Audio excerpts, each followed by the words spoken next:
Hello बच्चों, नमस्कार, good afternoon. क्या हाल चाल हैं, कैसे हैं आप सभी? आशा करते हैं एकदम बढ़िया होंगे, ज़बरदस्त होंगे बेटा। ये एक टेस्ट कंडक्ट कराया था हम लोगों ने और उसी का ही हम डिस्कशन करने वाले हैं।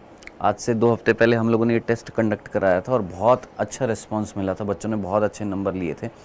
टोटल 6 चैप्टर रहेंगे जिसके टोटल 100 क्वेश्चंस रहेंगे। ये सभी बच्चे करेंगे आज, है ना। और शुरुआत करते बेटा इस सेशन को, जितना जल्दी हो सकता है लाइक ठोक दीजिएगा, अपने दोस्तों को जल्दी से शेयर कर दीजिएगा और शुरुआत करते हैं आज के सेशन की। दोस्त रेडी हैं आप? Sunita, Akash, Pawan, unique, Kajal, Hemlata, Ehsan Ali, Haridas, Manish, Karan, king Avinash, Divya, Jitendra, unique girl, good afternoon आप सभी को। तो आइए शुरुआत करते हैं। क्वेश्चंस जो आप लोगों ने किए थे एक बार उनका रिवीजन भी हो जाएगा, है ना, रिवाइज भी कर लीजिएगा जिन्होंने ये पेपर अटेम्प्ट किया था। जिन्होंने नहीं भी किया है एक बार इन क्वेश्चंस को एक बार करिए, ट्राई करिए इन क्वेश्चंस के प्रैक्टिस करने की। ठीक है दोस्त, आइए पहला क्वेश्चन आता हुआ फर्स्ट। पोल भी आएगा, पोल भी भेज दीजिएगा, ठीक है, पोल भेज देना।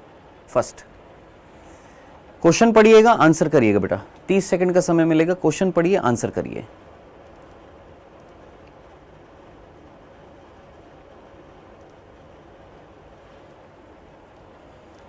निषेचन कब होता है?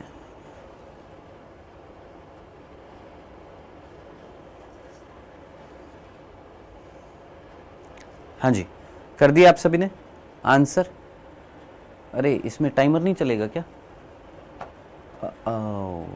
ठीक है, इसका आंसर कर लिया आप लोगों ने। टाइमर अभी मैं चला देता हूं। आंसर कर लिया। निषेचन तब होता है, कब होता है? जब अंडाणु और शुक्राणु दोनों एक ही समय पर अंडवाहिनी की तुम्बिका क्षेत्र में आते हैं। बिल्कुल सही है भैया। अंडाणु तथा शुक्राणु दोनों एक ही समय पर गर्भाशय में पहुंचते हैं। गर्भाशय नहीं होएगा। अंडाणु और शुक्राणु दोनों एक ही समय पर ग्रीवा के तुम्बिका, ग्रीवा नहीं फैलोपियन नलिका, ग्रीवा नहीं फैलोपियन नलिका। आंसर क्या हो जाएगा इसका?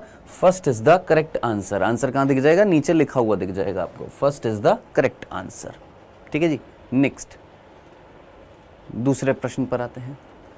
एक गर्भवती महिला में प्रसव को प्रेरित करने के लिए एक डॉक्टर के द्वारा उपरोक्त में से कौन से इंजेक्शन दिया जाता है?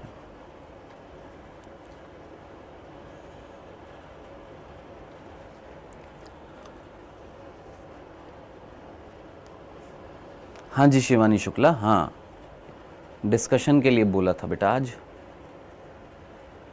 एक गर्भवती महिला में प्रसव को प्रेरित करने के लिए डॉक्टर के द्वारा उपरोक्त में से कौन सा इंजेक्शन दिया जाता है?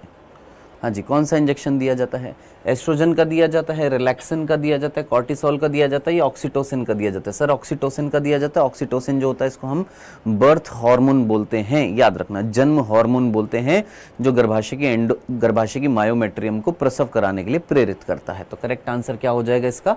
फोर्थ हो जाएगा। Next, fourth is the correct answer. Next, प्रसव के संकेत कहां से उत्पन्न होते हैं?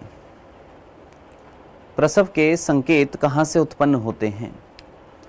प्रसव के लिए संकेत कहां से उत्पन्न होते हैं? केवल अपरा से, केवल पूर्ण विकसित गर्भ से, अपरा और साथ ही साथ पूर्ण विकसित गर्भ दोनों से, माता की पीयूष ग्रंथि से निकले ऑक्सीटोसिन से। हाँ जी, तो प्रसव के लिए संकेत एनसीईआरटी में साफ साफ लिखा हुआ है। प्रसव के लिए संकेत कहां से उत्पन्न होते हैं? दोनों से। किससे? अपरा से भी और साथ ही साथ पूर्ण विकसित गर्भ, इन दोनों से उत्पन्न होते हैं। किस चीज के संकेत? प्रसव कराने के लिए। तो करेक्ट आंसर क्या हो जाएगा? Third is the correct answer. ठीक है जी, नेक्स्ट, मासिक चक्र की स्रावी अवस्था के दौरान कौन सा हार्मोन अपने उच्च स्तर पर होता है? क्वेश्चन पूछा है, आर्तव चक्र या मासिक चक्र की स्रावी अवस्था जो होती है उस दौरान कौन सा हार्मोन अपने उच्च स्तर पर होता है? बताइए, आंसर बताइए। यश, 100 क्वेश्चन होंगे दीपांशी, जितना जल्दी हो सकता है फटाफट करेंगे। आर्तव चक्र की जो स्रावी अवस्था जो होती है उस स्रावी अवस्था में कौन सा हार्मोन अपने हाई लेवल पर होता है? हाँ जी रंजना शर्मा, लगा दिया। चलिए जी, कई बच्चों ने लगा दिया एलएच। एलएच सर्ज जो था बेटा, एलएच सर्ज जो था वो स्रावी अवस्था में नहीं था। वो कौन सी अवस्था में था? वो था हमारे अंडोत्सर्ग अवस्था में। तो स्रावी अवस्था कौन सी थी? वो अवस्था जिसमें प्रोजेस्टेरोन का स्तर जो होएगा वो अपने उच्च स्तर पर होएगा। प्रोजेस्टेरोन जो होएगा कॉर्पस ल्यूटियम से, कॉर्पस ल्यूटियम से निकला हुआ प्रोजेस्टेरोन जो होएगा वो एंडोमेट्रियम को मेंटेन करेगा, ताकि क्या हो जाए, रोपण हो जाए। तो प्रोजेस्टेरोन का स्तर जो होता है वो स्त्रावी अवस्था में हाई लेवल पर होता है। करेक्ट आंसर क्या हो जाएगा, फोर्थ हो जाएगा।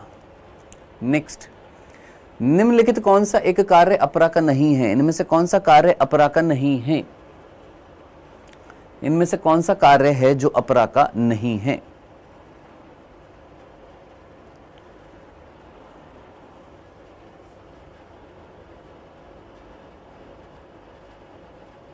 हाँ जी, इनमें से कौन सा कार्य है जो अपरा का नहीं है?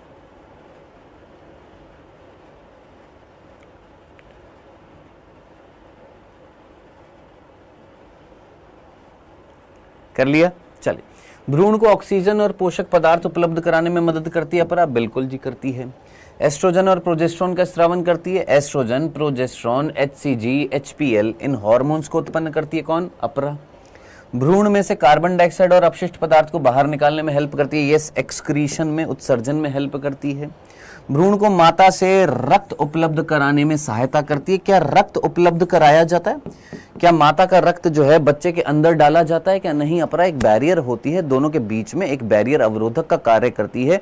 माता से रक्त को भ्रूण में ट्रांसफर नहीं करती है अपरा। तो ये गलत हो गया, ये गलत हो गया, तो आंसर क्या हो जाएगा इसका? फोर्थ हो जाएगा।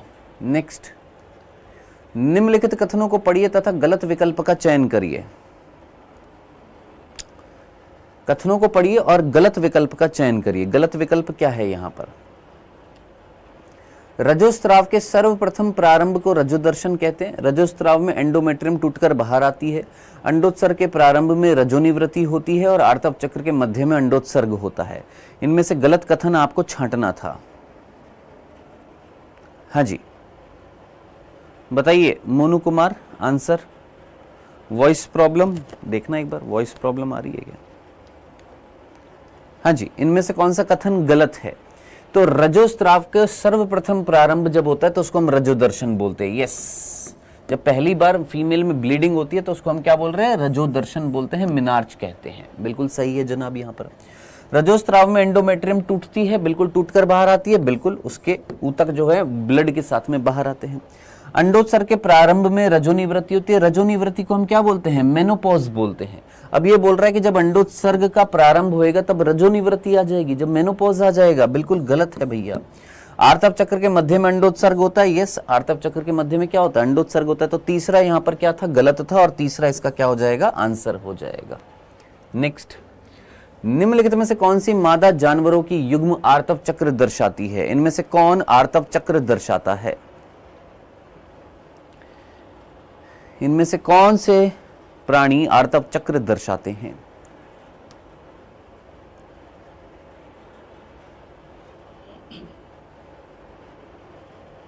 हाँ जी, आर्तव चक्र जो है कौन दर्शाएगा? तो बेटा आर्तव चक्र जो होते हैं वो कौन दर्शाते हैं? आपके प्राइमेट्स दर्शाते हैं। और प्राइमेट्स के अंतर्गत आपने सीधे 3 एग्जाम्पल याद रखने थे, मनुष्य, बंदर और कपी।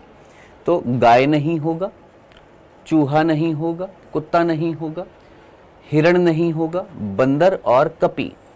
तो बंदर और कपी जो होते हैं वो क्या दर्शाते हैं? आर्तव चक्र दर्शाते हैं। करेक्ट आंसर क्या हो जाएगा? Fourth is the correct answer. Next, enzyme जो कि अंड झिल्लियों को भेदने में सहायता करते हैं कहां पाए जाते हैं? वो एंजाइम जो अंड की झिल्लियों को भेदने का काम करते हैं वो कहां पाए जाते हैं? शुक्राणु के अग्रपिंडक में, शुक्राशय के स्त्रावण में, पुरोस्त ग्रंथियों के स्त्रावण में, या शुक्राणु के मध्य भाग में? तो आप बहुत अच्छे तरीके से जानते हैं वो एंजाइम जो अंड की झिल्लियों को भेदने का काम करते हैं वो किस में होते हैं? अग्रपिंडक में होते हैं, एक्रोसोम में होते हैं। और एक्रोसोम जो होता है वो शुक्राणु के कहां पर पाया जाता है? अग्र भाग में पाया जाता है, इसलिए हम उसको अग्रपिंडक बोलते हैं, एक्रोसोम बोलते हैं। तो करेक्ट आंसर क्या हो जाएगा इसका? First is the correct answer. Next, session मुंड त्वचा के ढीले आवरण से ढका होता है जो डैश कहलाता है। शिशन जो होता है उसका आगे का भाग शिशन मुंड कहलाता है, जो एक त्वचा से, पतली त्वचा से ढका होता है। उस त्वचा को हम क्या बोलते हैं? कास्ट त्वचा बोलते हैं, वर्णक युक्त त्वचा बोलते हैं, एल्बिनो त्वचा बोलते हैं, या अग्रछद बोलते हैं? तो बहुत सीधा सीधा आंसर हो गया। क्या बोलते हैं उसको? अग्रछद कहा जाता है। उसको प्रिप्यूस या फोर स्किन कहा जाता है, जो ग्लांस पेनिस को यानी शिशन मुंड को ढकती है। आंसर क्या हो जाएगा इसका? फोर्थ हो जाएगा। नेक्स्ट, 2 कथन दिए हुए हैं, दोनों कथनों को पढ़ना और आंसर लगाना है बेटा आपने। कथन पढ़िए, आंसर लगाइए। जिन्होंने टेस्ट दिया हुआ है कोई बात नहीं, आपका रिवीजन हो जाएगा। जिन्होंने नहीं दिया हुआ एक बार वो इन क्वेश्चंस को करिए।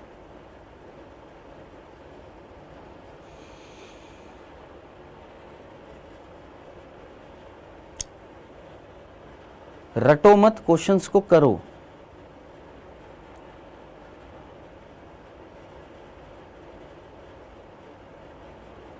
पढ़ लिया क्वेश्चन? चल, पहला कथन दिया हुआ है कि द्वितीय पुटक में प्राथमिक ऊसाइट आकार में वृद्धि कर प्रथम अर्धसूत्री विभाजन पूरा करते हैं। अगर आपने मानव जनन चैप्टर याद हो तो आपको याद होगा कि प्राथमिक अंडक जो होता है, प्राइमरी ऊसाइट जो होता है, वो अर्धसूत्री विभाजन करता है। जब वो कौन सी अवस्था में होता है? क्या वो द्वितीय पुटक में होता है? नहीं जनाब, वो किस में होता है? तृतीय पुटक में जब होता है। किस में होता है? तृतीय पुटक में जब होता है तब प्राथमिक अंडक जो है वो अर्धसूत्री प्रथम करता है। तो कथन पहला हो गया है जनाब यहां पर गलत। अंड जनन के दौरान प्रथम अर्धसूत्री विभाजन असमान होता है, बिल्कुल असमान होता है, जिसके फल स्वरूप क्या बनता है? द्वितीय अंडक बनता है, द्वितीय ऊसाइट बनता है और प्रथम ध्रुवीय काय बनता है। बिल्कुल सही है कि पहला अर्धसूत्री विभाजन जो होता है वो प्राथमिक अंडक में होता है और वो असमान होता है, जिससे एक द्वितीय अंडक बनता है बड़ा और एक छोटी क्या बनती है? प्रथम ध्रुवीय काय बनती है। ये सही है, ये गलत है। तो आपका ऑप्शन क्या हो जाएगा? पहला गलत है, पहला असत्य है और दूसरा जो है वो सत्य है। आंसर क्या हो जाएगा इसका? Third is the correct answer. Third is the correct answer. ठीक है जी। नेक्स्ट, सहगर्भता के दौरान लगभग सभी प्रमुख अंग तंत्रों की रचना हो जाती है। कौन से सप्ताह में कब हो जाती है? सभी प्रमुख अंग तंत्रों की संरचना कब हो जाती है? नहीं यश कुमार, कुछ नहीं। सहगर्भता के दौरान लगभग सभी प्रमुख अंग तंत्रों की रचना कब हो जाती है?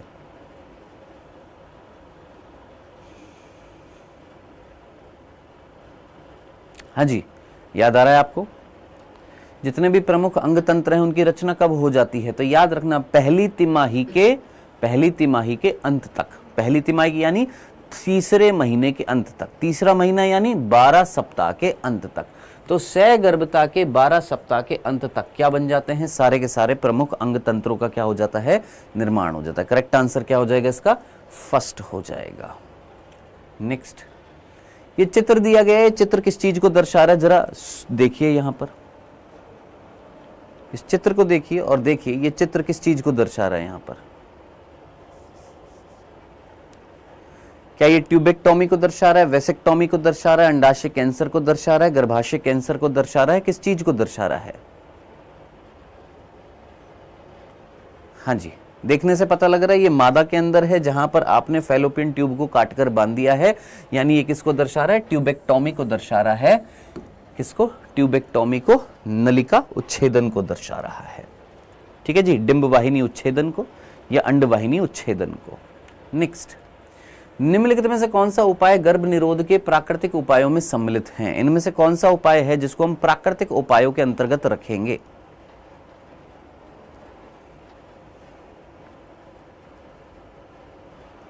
प्राकृतिक उपायों के अंतर्गत इनमें से किस किस को रखा जाएगा?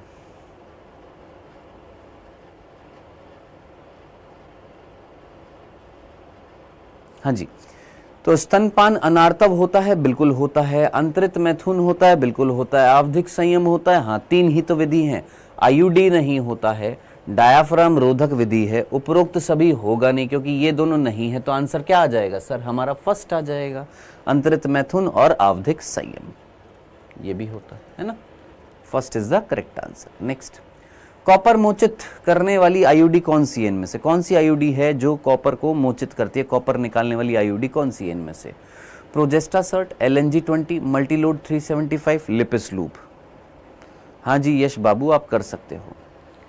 कॉपर मोचित करने वाली आईयूडी कौन सी है? प्रोजेस्टासर्ट है, LNG-20 है, मल्टीलोड 375 है, लिपिस लूप है।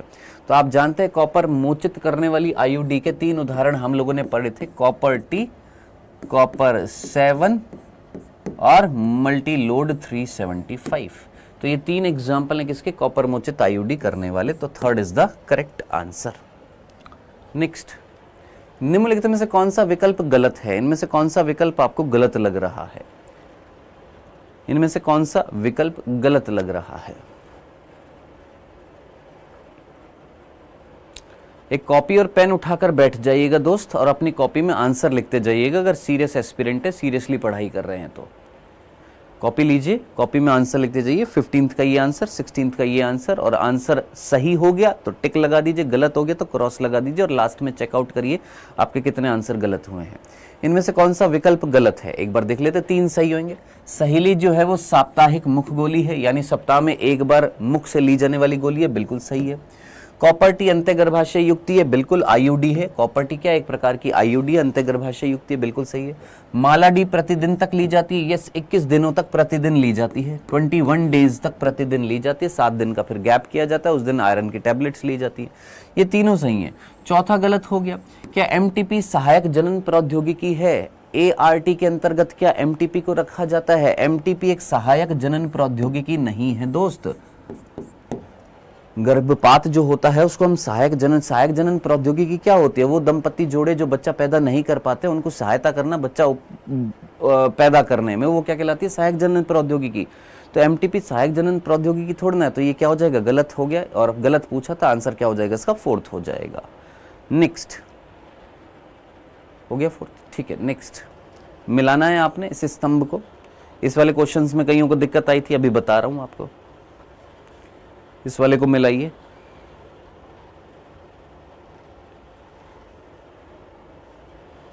अपने फोन को टिल्ट कर लीजिएगा और फिर देखिएगा इस क्वेश्चन को।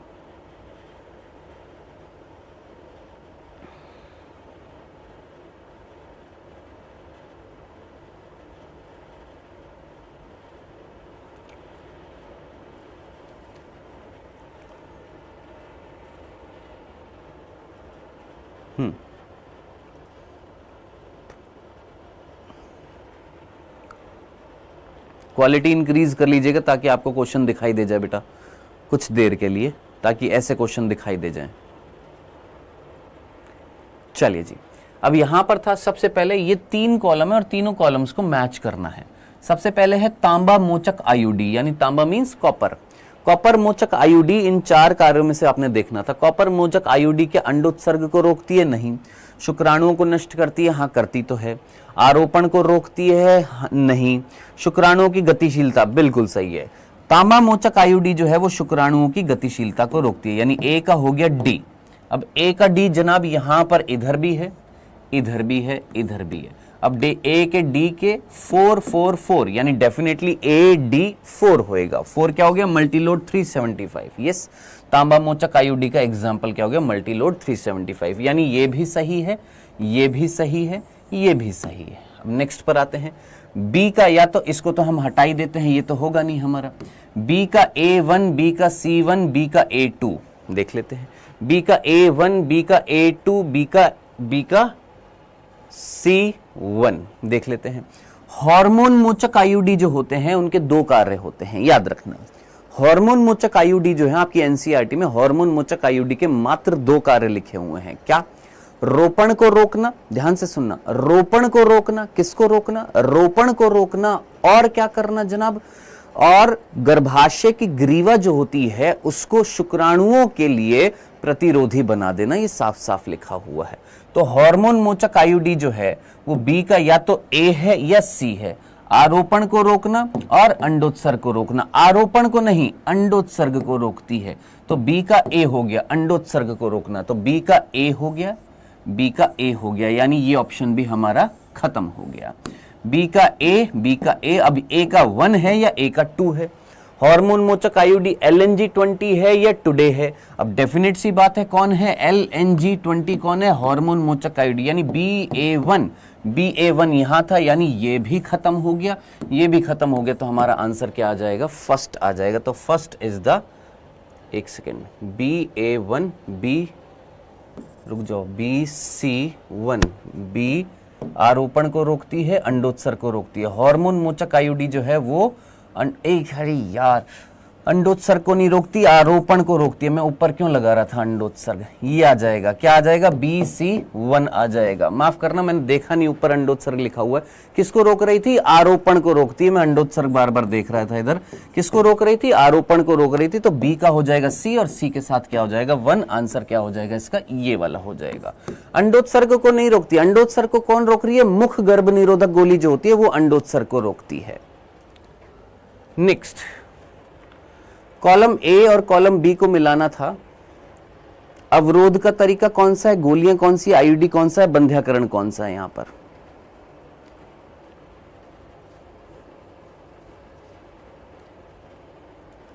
अवरोधक तरीका कौन सा है, यानी बैरियर मेथड कौन सा है, इनमें से गोलियां, आईयूडी और बंध्याकरण। तो अवरोधक तरीकों के अंतर्गत कौन आ जाएगा सर, कॉन्डम आ जाएगा, यानी निरोध आ जाएगा। गोलियों के अंतर्गत क्या आ जाएगा, और बंध्याकरण क्या आ जाएगा सर, नलिका उच्छेदन आ जाएगा, ट्यूबेक्टोमी आ जाएगा। आईयूडी के अंतर्गत कौन आ जाएगा, कॉपर टी आ जाएगा। गोलियों के अंतर्गत क्या आ जाएगा, गोलियां क्या करती हैं, अंडोत्सर्ग को रोकती है। हार्मोन मोचक आईयूडी जो है अंडोत्सर्ग नहीं, रोपण को रोकती है और गर्भाशय ग्रीवा को शुक्राणुओं का प्रतिरोधी बनाती है। तो ए का हो गया सेकंड, बी का हो गया थर्ड, ए का हो गया सेकंड, बी का हो गया थर्ड, ए का सेकंड, बी का थर्ड, ए का सेकंड, बी का थर्ड, सी का 4 हो गया, सी का 4 हो गया। तो करेक्ट आंसर क्या हो जाएगा इसका, third is the correct answer. ठीक है जी। नेक्स्ट, नीचे दी गई सूची में से कितनी तकनीकें इन वीवो निषेचन से संबंधित है। इन वीवो मीन्स शरीर के भीतर। इनमें से कौन कौन सी टेक्निक है जो इन वीवो टेक्निक है, यानी शरीर के भीतर कार्य होने वाला है। GIFT, ZIFT, ICSI, IUT और AI, इनमें से कौन सी टेक्निक हैं जो इन वीवो निषेचन से संबंधित है। अब इन वीवो का मतलब समझ में आ गया, जीवे निषेचन, इन वीवो निषेचन का मतलब होता है शरीर के भीतर निषेचन हो रहा है, बाहर नहीं। तो गैमेट इंट्रा फैलोपियन ट्रांसफर का मतलब होता है गैमेट को हम फैलोपियन नलिका के अंदर ट्रांसफर कर रहे हैं, यानी निषेचन कहां होएगा, अंदर होएगा। ZIFT जो होता है ये परख नली शिशु, या हम बोलेंगे इन विट्रो फर्टिलाइजेशन, यानी समझ रहे ना कहां, शरीर से बाहर निषेचन जो होता है तो वो उसके अंदर आ जाएगा।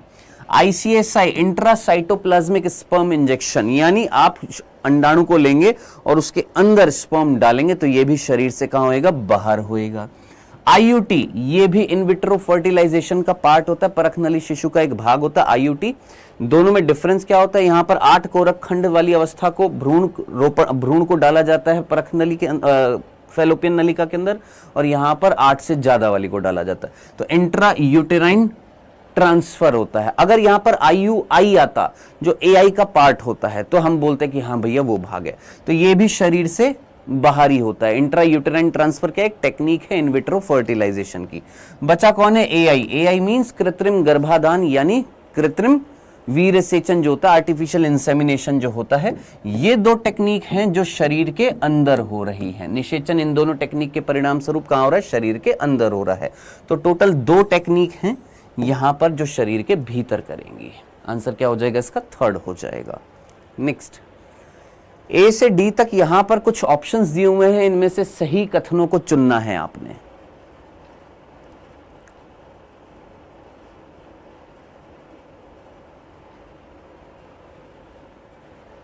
A से D तक 4 कथन दिए हुए हैं, इन चारों कथनों को पढ़िए और सही कथन को चुनिए। यहां पर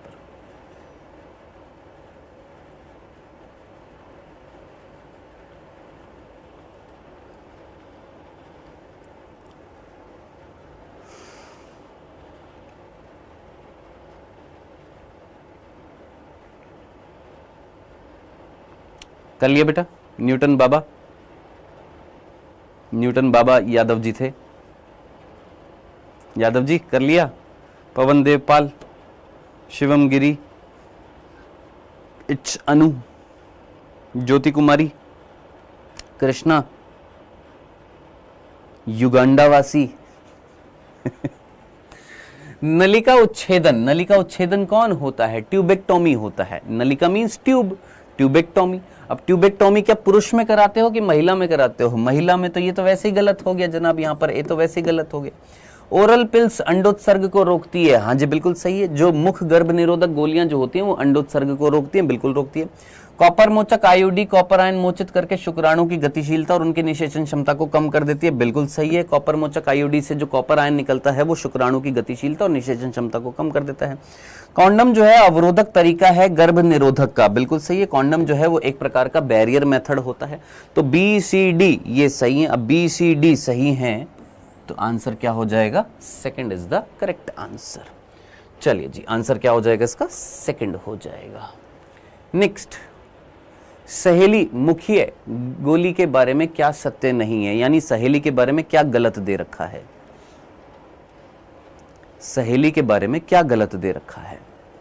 यह एक साप्ताहिक गोली है, यह स्टेरॉयडल गोली है, यह सीडीआरआई के वैज्ञानिकों द्वारा बनाई गई है, यह उच्च गर्भ निरोधन क्षमता वाली गोली है।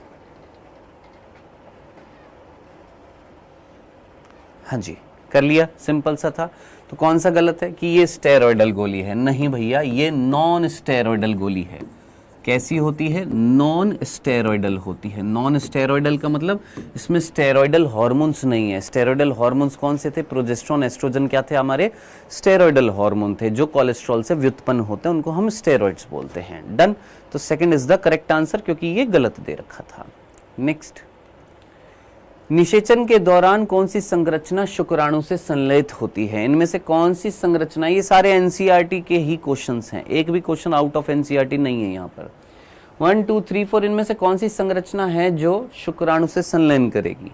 फर्स्ट करेगी, सेकंड करेगी, थर्ड करेगी, फोर्थ करेगी?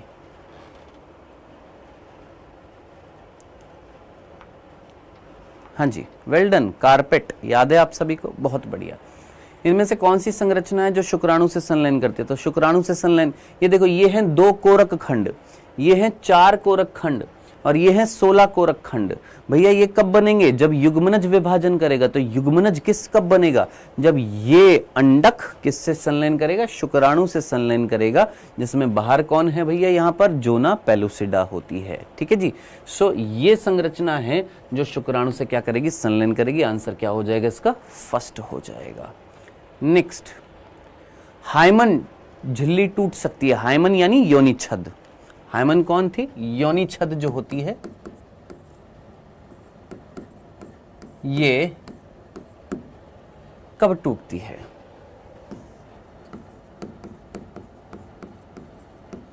योनि छद जो होती है ये कब टूटती है? हाइमन जो है ये कब ब्रेक डाउन होती है?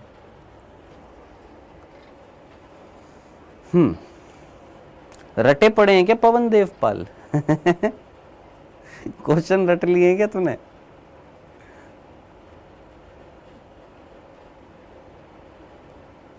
हाँ जी, प्रथम मैथुन के दौरान टूट सकती है। बिल्कुल, अचानक गिरने से, झटका लगने से, टेम्पोन का इस्तेमाल करने से और साइकिल चलाने, घुड़सवारी करने से, सारी कंडीशन से टूट सकती है। यानी A B C D, fourth is the correct answer. Next, कथन और कारण वाला प्रश्न, इसको करिए। आर्तव चक्र के दौरान एंडोमेट्रियम में चक्रीय परिवर्तन होते हैं।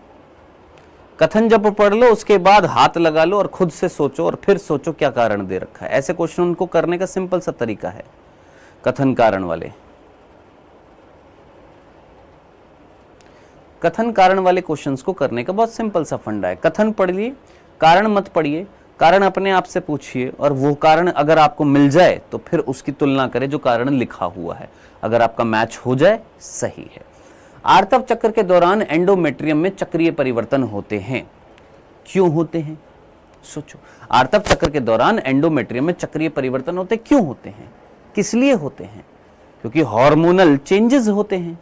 हार्मोन के स्तर में क्या आता है सर? बदलाव आता है। इस वजह से क्या होते हैं? आर्तव चक्र में एंडोमेट्रियम में परिवर्तन होते हैं। अब ये कारण में दे रखा है तो सही होगा। गर्भाशय में परिवर्तन अंडाशय हार्मोन के स्तर में परिवर्तन द्वारा प्रेरित होता है। सीधी सी बात है कि हार्मोन के स्तर में परिवर्तन आ रहा है। वो हार्मोन जो अंडाशय से निकल रहे थे, प्रोजेस्टेरोन, एस्ट्रोजन, उनके परिवर्तन आता है, जिस वजह से क्या हो रहे हैं? एंडोमेट्रियम में चक्रीय परिवर्तन आ रहे हैं। तो कथन भी सही है और कारण भी सही स्पष्टीकरण कर रहा है। आंसर क्या हो जाएगा इसका? First is the correct answer. Next, column को मिलाना था वापस से। ये 3 कॉलम है, A B C D, small A B C D 1 2 3 4। तो इस तरीके से मिलाना है 3 कॉलम को। पहले 2 कॉलम वाले आते थे, आजकल 3 कॉलम वाले ज्यादातर आ जाते हैं क्वेश्चंस, अभी भी 2 कॉलम वाले आते ही हैं, क्वेश्चन को कॉम्प्लिकेट करने के लिए 3 कर देते हैं। लगाइए, लेडिग कोशिका जो है वो अंडाशय में मिलती है, शुक्रजनक नलिकाओं में मिलती है, वृषण में मिलती है या पुट्टिका में मिलती है। सर्टोली कोशिका कहां मिलती है, थीका इंटरना कहां मिलती है, कॉर्पस ल्यूटियम कहां मिलती है।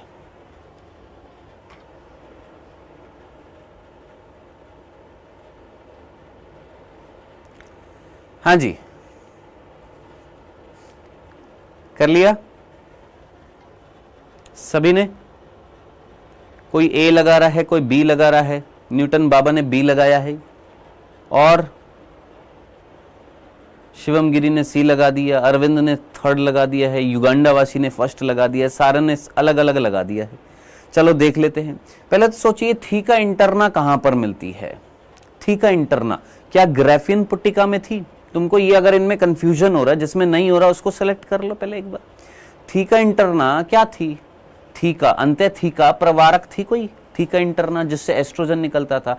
ये किस में मिल रही थी थीका इंटरना? याद करिए, थीका इंटरना सर तृतीय पुटक का अभिलक्षण था, तृतीय पुटक का, और ग्राफिन पुटक में भी मिल रही थी, है ना? याद आ रहा है? तो किस में मिल रही थी सर? ये पुटक में मिल रही थी। तो सी का हो गया डी। अब सी का डी देखिए यहां पर किस में है सर? सी का डी यहां पर है, सी का डी यहां पर है, यानी 2 ऑप्शन तो तेरे ये बिल्कुल खत्म हो गए हैं। अब बचा तेरे पास एक सेकंड ऑप्शन है और तेरे पास बचा है 4th ऑप्शन है। पहले सी के डी को ही देख ले। C D second, C D 4, या तो सेकंड होएगा या 4 होएगा। अब थीका इंटरना से या तो सेकंड निकलेगा या 4th निकलेगा। अब याद कर, थीका इंटरना से क्या निकल रहा था? ग्राफियन पुटिक की थीका इंटरना से क्या निकलता था? प्रोजेस्टेरोन निकलता था, एस्ट्रोजन? सर एस्ट्रोजन निकलता था। एक झटके में आंसर आ जाता CD4, CD4। आंसर क्या होएगा इसका? 4th होएगा।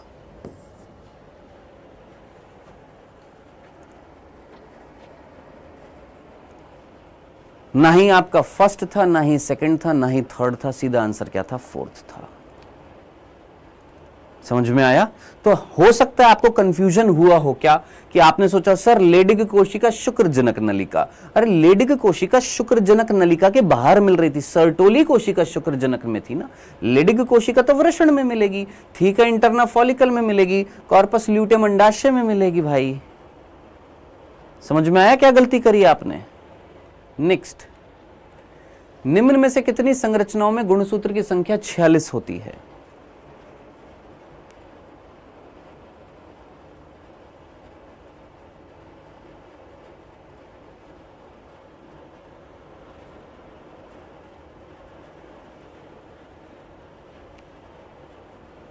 हाँ जी, इनमें से कौन सी संरचना में गुणसूत्र की संख्या 46 होगी? 46 यानी डिप्लॉइड।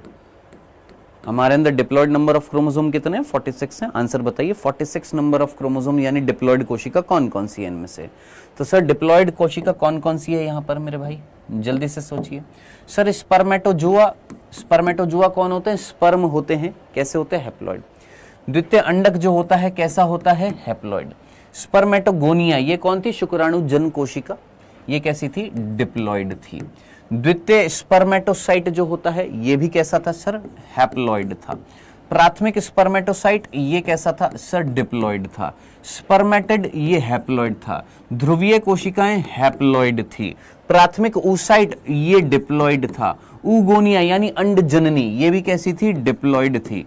तो डिप्लॉइड आपसे पूछा था कितने हैं सर? एक ये हो गया है, एक ये हो गया है, एक ये हो गया है और एक ये हो गया है। 4 कोशिकाएं हैं जो आपकी यहां पर इन ऑप्शंस में कैसी दे रखी हैं? डिप्लॉइड दे रखी हैं। तो 4 कोशिकाएं हैं जो कैसी हैं आपकी? डिप्लॉइड हैं। आंसर क्या हो जाएगा? सेकंड हो जाएगा 4। ठीक है, नेक्स्ट, कथन कारण फिर से प्रश्न दे रखा है, कथन कारण वाला करिए इसको।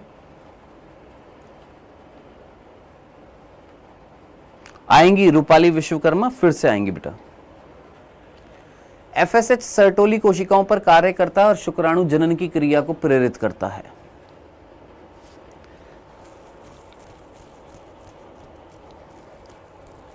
FSH सर्टोली कोशिका पर कार्य करता है और शुक्राणु जनन की क्रिया को प्रेरित करता है।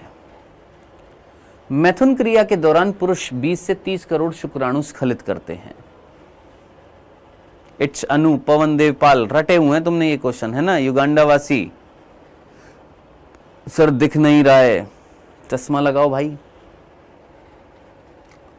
हाँ भाई, एफएसएच जो है वो सर्टोली कोशिकाओं पर कार्य करता है, बिल्कुल करता है, और बदले में ये सर्टोली कोशिकाएं जो होती हैं ये शुक्राणु जनन, स्पर्मियोजेनेसिस, शुक्राणु जनन क्या था याद करो, शुक्राणु प्रसूत से शुक्राणु बनने की प्रक्रिया को हम शुक्राणु जनन कहते हैं, वो कराने के लिए प्रेरित करती है, बिल्कुल सही है। अब क्यों करती है, कारण क्या है, क्या कारण है कि एफएसएच जो है वो सर्टोली कोशिका पर कार्य करके शुक्राणु जनन कराता है? इसका सीधा सा कारण है कि एफएसएच उन घटकों का निर्माण करता है, एनसीईआरटी में लिखा हुआ है, पढ़ लेना। एफएसएच उन घटकों को रिलीज करता है, उन रसायनों को, उन कारकों को रिलीज करता है जो शुक्राणु जनन कराती है। अगर ऐसा कारण में लिखा होएगा तो सही स्पष्टीकरण होएगा, नहीं होगा तो सही स्पष्टीकरण नहीं होएगा, हो सकता है कारण भी गलत हो जाए, देख लेते हैं। मैथुन क्रिया के दौरान पुरुष 20 से 30 करोड़ शुक्राणु स्खलित करते हैं।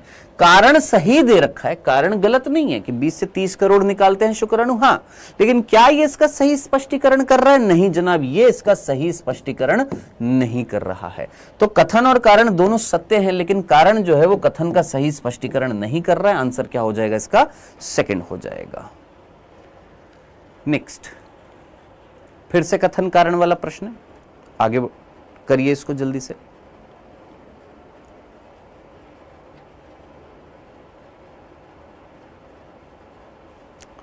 सर एलएच स्पर्मेटोजेनेसिस को प्रेरित करता है। यस, एलएच जो है वो स्पर्मेटोजेनेसिस को, एफएसएच जो है वो स्पर्मियोजेनेसिस को।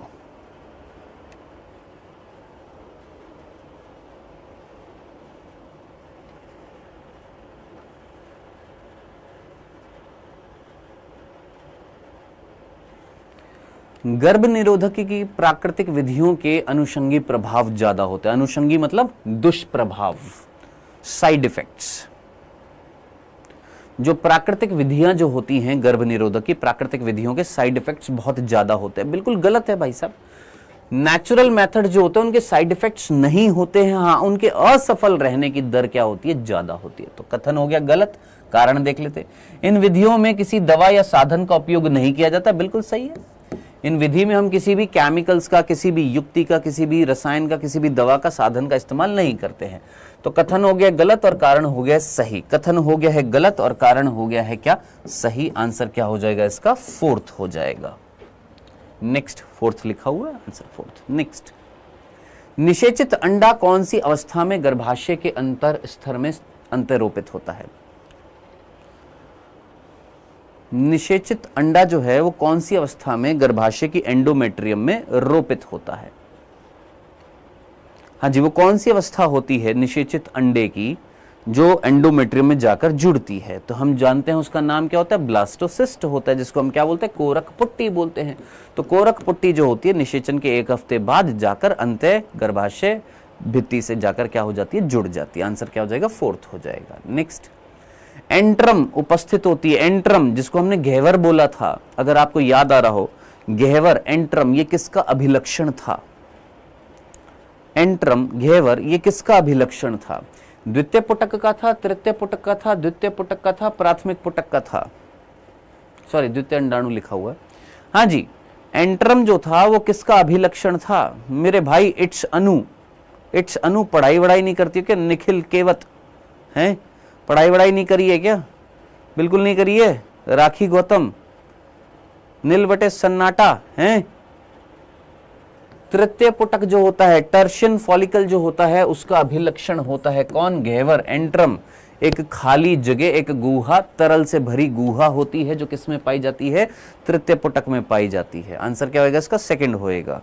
नेक्स्ट, इस चित्र में आपको ए बी सी ये बताना है।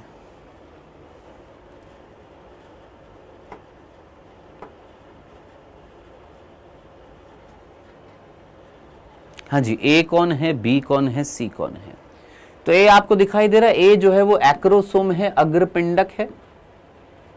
बी जो है वो कौन है भैया? ये वाला भाग जो है वो मध्यखंड है, मध्यखंड है। और सी जो है इसके अंदर क्या मिल रहे हैं, हेलिकल मैनर में कुंडलित क्रम में क्या पाए जा रहे हैं, माइटोकॉन्ड्रिया पाए जा रहे हैं, सूत्र कणिकाएं पाई जा रही हैं। तो देख लीजिए अग्रपिंडक दे रखा है, ए जो है केंद्रक है, नहीं भैया ए केंद्रक नहीं है, एक्रोसोम में अग्रपिंडक है, बी मध्यखंड है और सी माइटोकॉन्ड्रिया बिल्कुल सही है। ए प्लाज्मा झिल्ली है, नहीं। ए प्लाज्मा कला है, नहीं। सीधा सीधा आंसर आ जाएगा, क्या आ जाएगा, सेकंड आ जाएगा। नेक्स्ट, प्रत्येक वृषण में लगभग डैश कोष्ठ होते हैं। कितने कोष्ठ होते हैं वृषण के अंदर, 200, 300, 350, 250। सिंपल सी एनसीईआरटी की लाइन है, आपकी एनसीईआरटी में साफ साफ लिखा हुआ है, प्रत्येक वृषण में लगभग 250 कोष्ठ होते हैं, जिनको हम क्या बोलते हैं, वृषण पालिका बोलते हैं, टेस्टिकुलर लोब्यूल्स बोलते हैं। तो करेक्ट आंसर क्या हो जाएगा, फोर्थ हो जाएगा इसका। हाँ जी, बताइए, इस क्वेश्चन को करिए और आंसर बताइए इसका।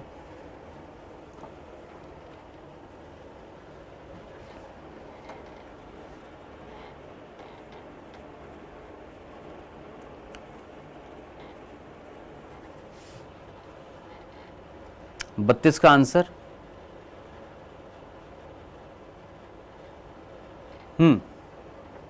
32 का आंसर बताइए जल्दी से। सामान्य आकार कितने प्रतिशत होना चाहिए शुक्राणुओं का और तीव्र गतिशीलता कितनी होनी चाहिए। तो एक ऐसा व्यक्ति जिसमें बंध्यता नहीं है यानी अबंध्यता है, यानी वो उर्वरक है यानी जनन योग्य है, उसके लिए शुक्राणु कम से कम कैसे होने चाहिए, 60% जो हैं वो सामान्य आकृति वाले, आकार वाले होने चाहिए और 40% जो है उनमें तीव्र गतिशीलता होनी चाहिए। एनसीईआरटी में साफ साफ लिखा हुआ है। करेक्ट आंसर क्या हो जाएगा इसका, फर्स्ट हो जाएगा, श्वेता कुमारी। ठीक है बेटा।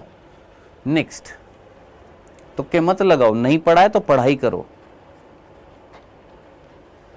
नीचे दिए गए हार्मोन्स में से कितने हार्मोन्स केवल गर्भावस्था के दौरान स्रावित होते हैं। इनमें से कौन से हार्मोन हैं जो केवल गर्भावस्था के दौरान स्रावित होते हैं, केवल गर्भावस्था के दौरान स्रावित होते हैं।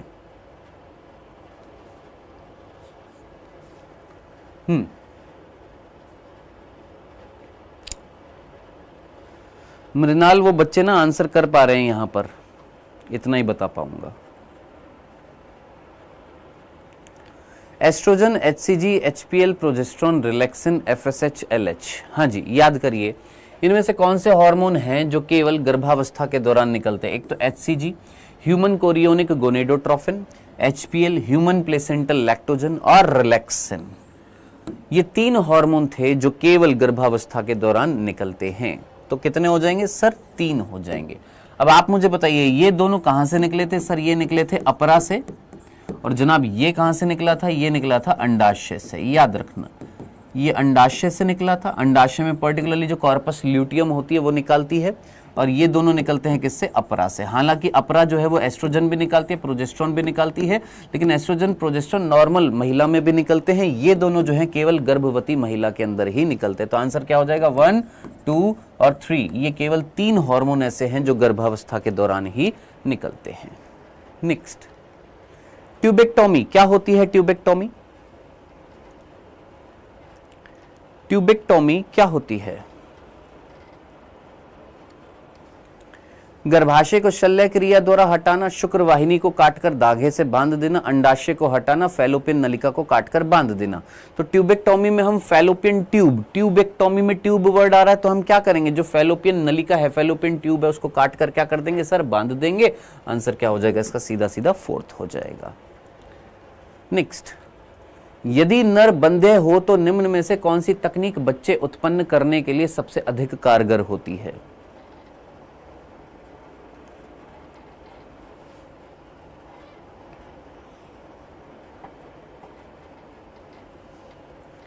यदि नर बंधे हो, नर जो है उसमें जनन योग्यता नहीं है, तो कौन सी तकनीक बच्चे उत्पन्न करने के लिए सबसे अधिक कारगर सिद्ध होती है। तो याद रखना, इस कंडीशन में अगर नर में अबंध्यता है यानी नर जनन योग्य नहीं है, तो हम डोनर का क्या लेंगे, सीमन लेंगे, वीर्य लेंगे, और मादा की जनन पथ में उसको क्या कर देंगे, सेचित कर देंगे, यानी कृत्रिम वीर्य सेचन करेंगे, आर्टिफिशियल क्या करेंगे, इंसेमिनेशन करेंगे, एआई करेंगे।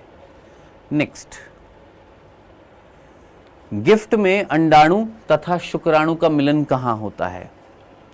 हाँ जी, गिफ्ट जो होती है उसकी फुल फॉर्म सोचो, उसमें शुक्राणु और अंडाणु का मिलन कहां पर होता है? गिफ्ट की फुल फॉर्म सोचो, आंसर आ जाएगा आपको।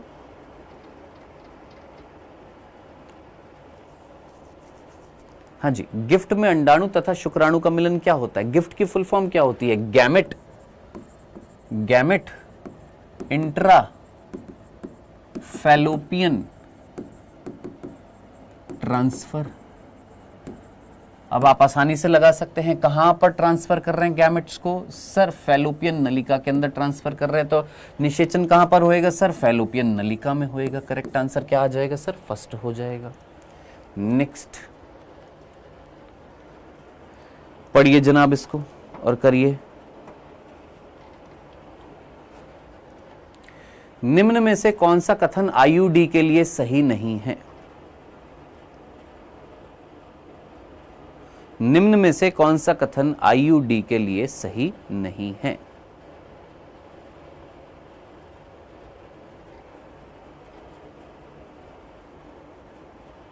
निम्न में से कौन सा कथन आईयूडी के लिए सही नहीं है? यह छोटे धातु अथवा प्लास्टिक की बनी चीजें होती हैं जो कि गर्भाशय के अंदर स्थापित होती है। सही है। यह केवल एक स्वास्थ्य कर्मी द्वारा ही निकाला जाना चाहिए। बिल्कुल जी। आईयूडी यौन रोगों से सुरक्षा प्रदान करती है। क्या आईयूडी यौन संचारित रोगों से सुरक्षा प्रदान करती है? नहीं जनाब। वो कौन करते हैं? बैरियर मेथड्स होते हैं, अवरोधक होते हैं, कॉन्डम का इस्तेमाल करके। ठीक है। आईयूडी गर्भावस्था को रोकती है। हाँ जी, तो आंसर क्या हो जाएगा इसका? थर्ड हो जाएगा। नेक्स्ट, मासिक चक्र के दौरान निषेचन के अवसर सबसे ज्यादा कौन से दिन होते हैं? मासिक चक्र के दौरान निषेचन के अवसर सबसे ज्यादा कौन से दिन पर होते हैं?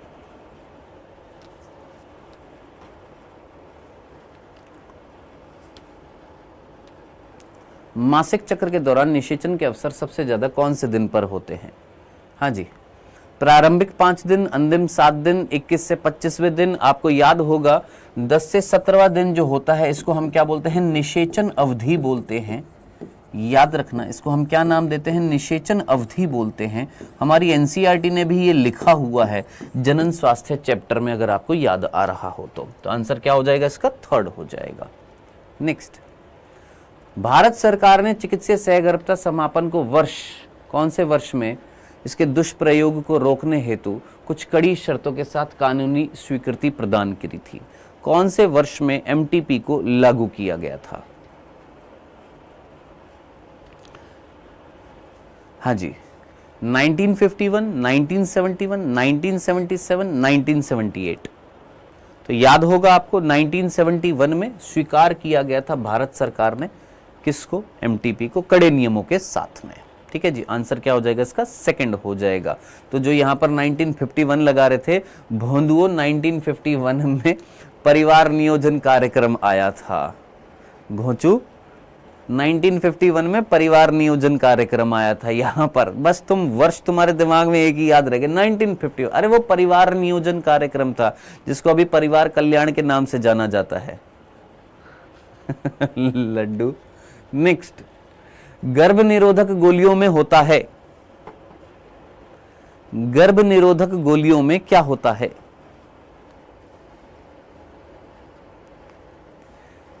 गर्भ निरोधक गोलियां जो होती हैं उनमें क्या होता है? सिर्फ प्रोजेस्ट्रॉन, सिर्फ एस्ट्रोजन, प्रोजेस्ट्रॉन एस्ट्रोजन का संयोजन क्या होता है? तो गर्भ निरोधक गोलियां जो होती हैं वो लघु गोलियां होती हैं, जैसे पॉप की फुल फॉर्म बताई थी, प्रोजेस्टिन ओनली पिल्स, जिसमें सिर्फ क्या होएगा? प्रोजेस्ट्रोजन होएगा। और क्या थी? संयुक्त गोली, जैसे माला डी, माला एन, जिसमें क्या मिल रहा था सर? प्रोजेस्ट्रोजन और एस्ट्रोजन का संयोजन। यानी फर्स्ट और थर्ड दोनों के दोनों सही है। आंसर क्या हो जाएगा इसका? फोर्थ हो जाएगा कि दोनों सही है। आंसर क्या होएगा इसका? फोर्थ होएगा। दोस्त जो यहां पर थर्ड लगा रहे थे ना कि प्रोजेस्ट्रॉन और एस्ट्रोजन का संयोजन होएगा, क्यों? सिर्फ प्रोजेस्ट्रॉन नहीं होएगा। तो ये एनसीईआरटी में साफ साफ लिखा हुआ, पढ़ाई कर, ध्यान से सुन, टीचर जब पढ़ा रहा है कि जो मुख से गर्भ निरोधक गोली ली जा रही है उसमें हार्मोन्स हैं। अब वो हार्मोन्स किस तरीके से मिल सकते हैं? या तो सिर्फ प्रोजेस्ट्रॉन होएगा या प्रोजेस्ट्रॉन और एस्ट्रोजन दोनों का संयोजन होएगा। नेक्स्ट, चिकित्सीय सहगर्भता समापन कब तक सुरक्षित रहती है? चिकित्सीय सहगर्भता समापन कब तक सुरक्षित रहती है? सुरक्षित कब माना जाएगा गर्भपात को, एबॉर्शन को कब तक सुरक्षित माना जाता है? तो पहली तिमाही में अगर कराया जाता है तो क्या माना जाता है? सुरक्षित माना जाता है, यानी पहली तिमाही यानी 12 सप्ताह के अंतर्गत। तो गर्भावस्था के 12 सप्ताह तक इसको क्या माना जाएगा? सुरक्षित माना जाएगा। द्वितीय ट्राइमेस्टर नहीं, गर्भावस्था के 24 सप्ताह नहीं, 20 सप्ताह नहीं, 12 सप्ताह के भीतर भीतर इसको सुरक्षित माना जाएगा। आंसर क्या आ जाएगा? सेकंड आ जाएगा। नेक्स्ट, कथन कारण है, कथन कारण पढ़िए और आंसर करिए बेटा।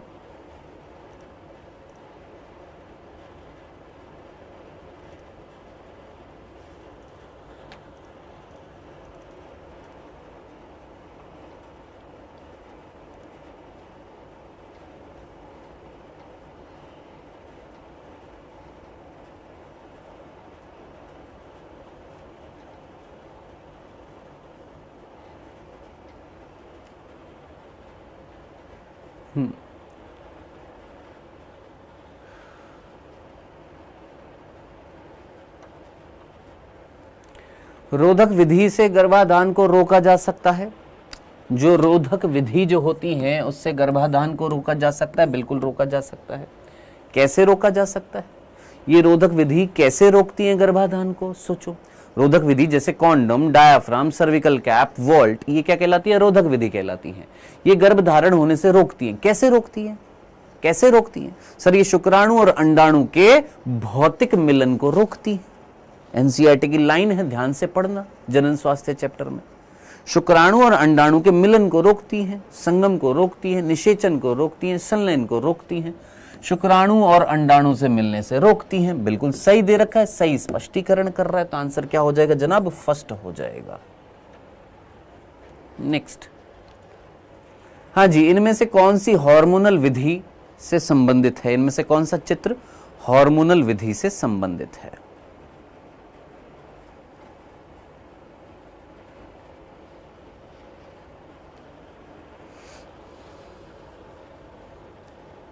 इनमें से कौन सी विधि हार्मोनल विधि से संबंधित है? तो भैया ये है कॉन्डम्स, ये है फेमिडोम्स जो मादा यूज में लेती हैं, एक प्रकार के कॉन्डम्स है, मादा द्वारा उपयोग में लिए जाने वाले कॉन्डम्स। ये है कॉपर टी, तो ना ही ये हार्मोन से रिलेटेड है ना ही ये हार्मोन से रिलेटेड है। ये कॉपर मोचित करेगी, ये कुछ मोचित नहीं करेंगे, ये जस्ट रोधक विधि है, रोक रहे हैं। सीधी सी बात है, ये है अंतःरोपण। और अंतःरोपण जो होता है जिसमें, याद करिए बताया था मैंने, 6 माचिस की तीली जितनी सिलिकॉन की ट्यूब्स होती हैं जिनको त्वचा में एक चीरा लगाकर अंदर डाल दिया जाता है, जिसके अंदर या तो सिर्फ प्रोजेस्ट्रोजन होएगा या प्रोजेस्ट्रोजन और एस्ट्रोजन का मिक्सचर होता है। तो यहां पर हार्मोन रिलीज्ड होते हैं। तो आंसर क्या हो जाएगा इसका? 4th हो जाएगा। नेक्स्ट, निम्न में से कौन आईयूडी नहीं है? इनमें से कौन आईयूडी नहीं है? इनमें से कौन है जो आईयूडी ही नहीं है?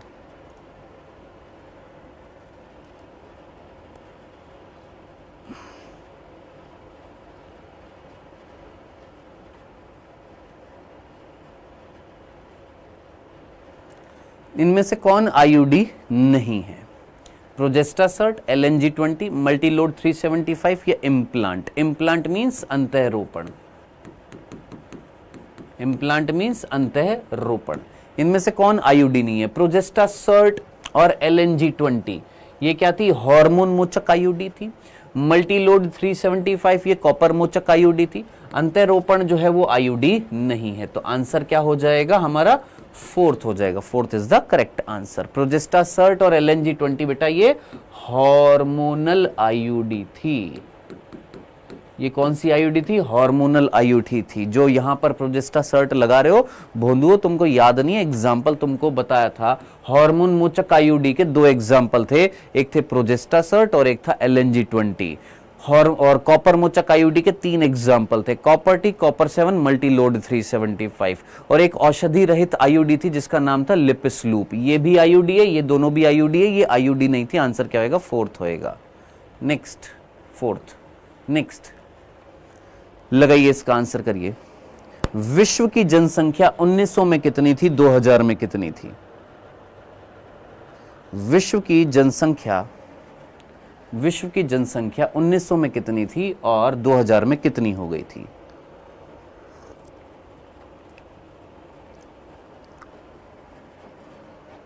इसको भगा दो यहाँ से।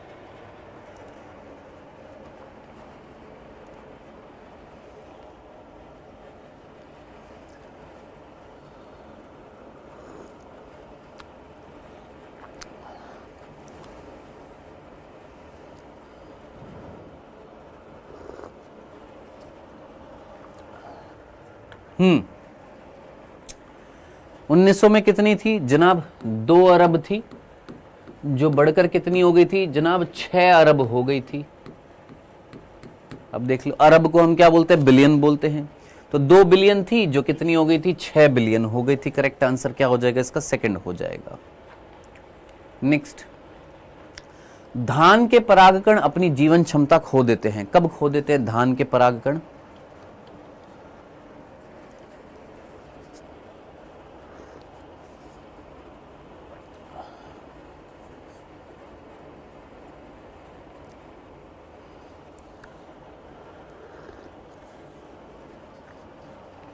हाँ भैया, एनसीईआरटी में याद है, धान के साथ साथ गेहूं भी लिखा हुआ है। गेहूं और धान के परागकण अपनी जीवन क्षमता 30 मिनट में खो देते हैं। 30 मिनट में खो देते हैं। आंसर क्या हो जाएगा इसका? सेकंड हो जाएगा। एंडोथीशियम जो होती है उसका कार्य क्या होता है? एंडोथीशियम जो होती है, अंतस्थीसियम, अगर आपको लघु बीजाणु धानी याद अगर आ रही हो, जिसमें 4 स्तरें थी, उन 4 स्तरों में सबसे बाहर कौन सी थी? एपिडर्मिस, देन एंडोथीशियम, देन मध्य परत और फिर टैपिटम थी। तो आपसे पूछा ये जो एंडोथीशियम, जो है, इस एंडोथीशियम के कार्य क्या थे? हाँ जी बताओ। तो आपको याद होगा, ये आपकी एनसीईआरटी में लिखा हुआ है, ये 3 स्तरें जो हैं, कौन सी? एपिडर्मिस, एंडोथीशियम और मध्य परत। ये 2 काम करती हैं। क्या क्या काम करती हैं?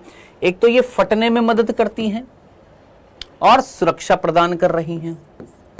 फटने में भी मदद कर रही है और सुरक्षा प्रदान कर रही है। दोनों कार्य लिखे हुए आपकी एनसीईआरटी में, ये तीनों स्तरें कर रही हैं।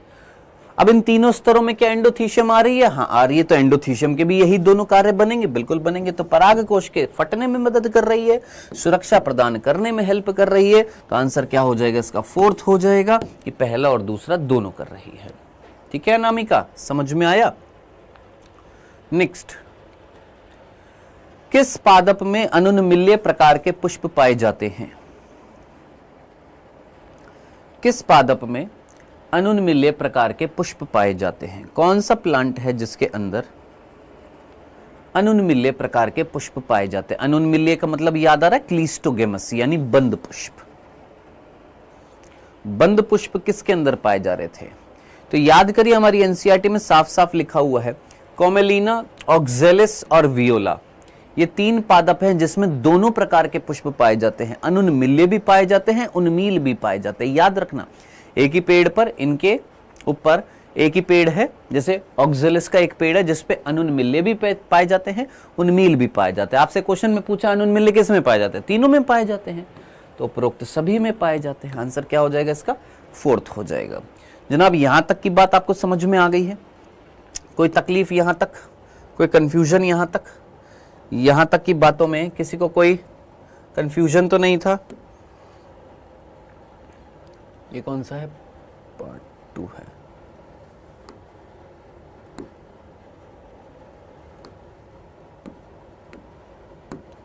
अड़तालीस क्वेश्चन हो चुके हैं। नेक्स्ट हम इसको करते हैं 48 के बाद 49। एक सेकंड रुक जाओ, बस लोड हो जाइए, नहीं तो यहीं से कर लें। चलो हो गया, करिए 49।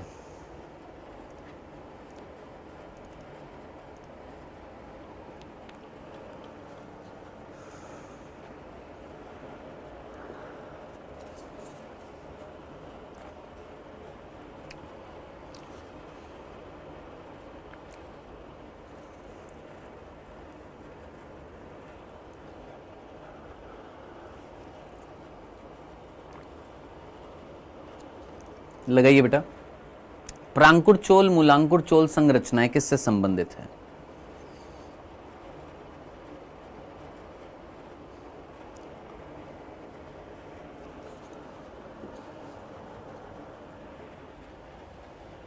हाँ जी, प्रांकुर चोल, मूलांकुर चोल, ये किस में पाए जाते हैं? एक बीज पत्रियों में पाए जाते हैं, मोनोकॉट्स में पाए जाते हैं। और यहाँ पर अरंड, आलू, सूरजमुखी और मक्के में से मक्का जो है एक बीज पत्री है, उसके भ्रूण में पाए जाएंगे क्या?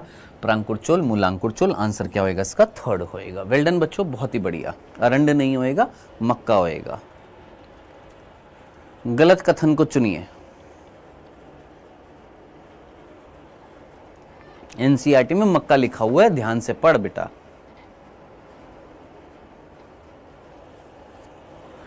ओके पंकज गुप्ता,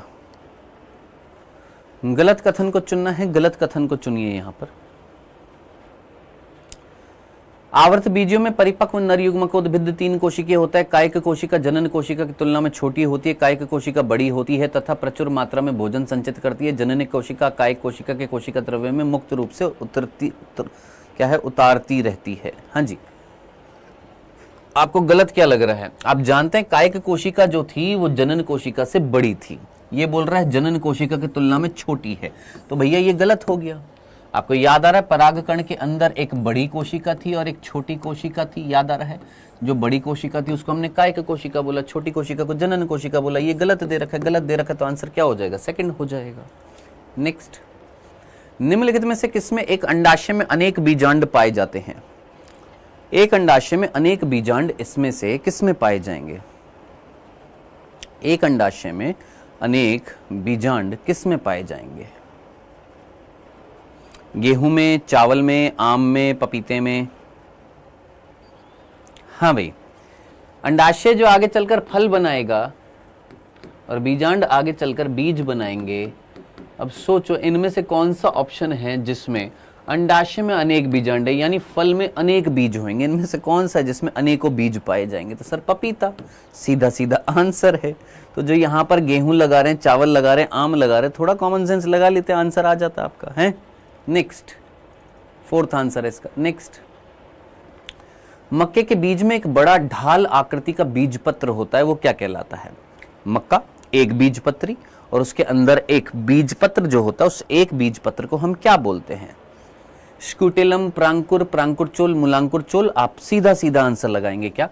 स्कूटेलम जो होता है, जो गेहूं में, घास में, मक्के में बीज पत्र होता है, जिसको हम क्या बोल रहे हैं? स्कूटेलम कहते हैं। नेक्स्ट, कुछ एंजियोस्पर्म्स में अनुन्मील्य पुष्प किसको रोकते हैं?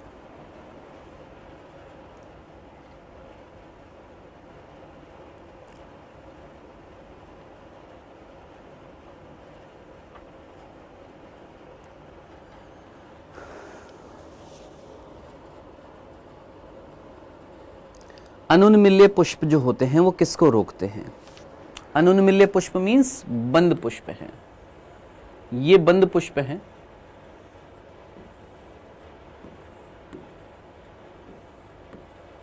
ठीक है जी, और ये है पुष्प कैसे हैं जनाब? ये हमारे बंद पुष्प हैं। अब अगर ये पुष्प बंद हैं तो बताओ ये किस चीज को रोकेंगे? किस चीज को रोकेंगे? दिमाग लगाओ, रोकेंगे किसको? सोचो किसको रोकेंगे? सर पर परागण को और सजात पुष्पी परागण को। पर परागण भी नहीं होएगा, सजात पुष्पी परागण भी नहीं होएगा, दोनों रुक जाएंगे। तो पर परागण को हम क्या बोलते हैं? ऑटोगैमी तो होएगा नहीं, ऑटोगैमी थोड़ा ना रोकेंगे, यहीं के यहीं अगर गिर जाएगा तो ये क्या कहलाएगा? स्वयुग्मन ऑटोगैमी। तो ऑटोगैमी को नहीं रोकेंगे, ये तो गलत हो गया। जिटोनोगैमी को रोकेंगे। सर जिटोनोगैमी क्या थी? अगर आपको याद आ रहा हो, व्हाट इज जिटोनोगैमी? जिटोनोगैमी मींस सजात पुष्पी परागण। सजात पुष्पी परागण दोनों सही है। ऑटोगैमी को नहीं रोकेंगे और जीनोगैमी को नहीं रोकेंगे। तो जिटोनोगैमी को परंतु जीनोगैमी को नहीं, जिटोनोगैमी को परंतु ऑटोगैमी को नहीं। तो सीधा सीधा आंसर हो जाएगा बेटा इसका सेकंड हो जाएगा कि जिटोनोगैमी को तो रोकेंगे परंतु ऑटोगैमी को नहीं रोकेंगे। क्यों नहीं रोकेंगे? ऑटोगैमी तो होगी, ऑटोगैमी तो होगी, तो ऑटोगैमी को तो नहीं रोकेंगे लेकिन जिटोनोगैमी को रोक देंगे। और किसको रोक देंगे? जीनोगैमी को भी रोक देंगे, यानी परपरागण को भी रोक देंगे। तो करेक्ट आंसर क्या हो जाएगा इसका? सेकंड हो जाएगा। क्वेश्चन समझ में आया आपको? क्वेश्चन समझ में आया? ये है अनुन्मील्य पुष्प जिसमें किस चीज को रोका जाएगा। रोका किसको जाएगा सर? दो चीजों को रोका जाएगा। किसको? एक तो जिटोनोगैमी को रोका जाएगा, जिटोनोगैमी जो है उसको रोका जाएगा, जीनोगैमी को रोका जाएगा। जीनोगैमी क्या होती है जनाब? पर परागण जो होता है इसको जीनोगैमी बोलते हैं, इसको रोका जाएगा। लेकिन ऑटोगैमी जो है, ऑटोगैमी जो है उसको नहीं रोका जाएगा, वो तो होकर रहेगी। खत्म। समझ में आ गया? तो ये बोल रहा है जीनोगैमी को नहीं रोकेगी। अरे जीनोगैमी को भी रोकेगी, जिटोनोगैमी को भी रोकेगी, दोनों को रोकेगी। जिटोनोगैमी क्या थी? सजात पुष्पी परागण। जीनोगैमी क्या थी? पर परागण था। नेक्स्ट, निम्न में से कौन सी नामांकित संरचना पराग नलिका के लिए ग्राही है? इनमें से कौन सी संरचना पराग नलिका को ग्रहण करती है? पराग नलिका अपने युग्मकों को किसके अंदर लाकर छोड़ रही है? जो उसको ग्रहण करेगी। अब इनमें से कौन सी संरचना है जिसमें छोड़ा जाएगा? पराग नलिका आकर जुड़ेगी, उससे छोड़ देगी। अब किसमें? यह है प्रतिमुखी कोशिका। क्या पराग नलिका इनके पास आती है? यह है ध्रुवीय केंद्रक। क्या पराग नलिका इसके पास आती है? यह है अंड कोशिका। क्या पराग नलिका इसके पास आती है? नहीं। पराग नलिका तो एक सहायक कोशिका जो होती है, ये सहायक कोशिका इसके अंदर आकर छोड़ देती है। तो आंसर क्या हो जाएगा भैया हमारा? D is the correct answer, यानी फोर्थ करेक्ट आंसर होगा। ठीक है जी। नेक्स्ट, आवृत बीजी का मादा युग्मकोद्भिद बना होता है। किससे बना होता है? आवृत बीजों में जो मादा युग्मकोद्भिद है वो किससे बना होता है?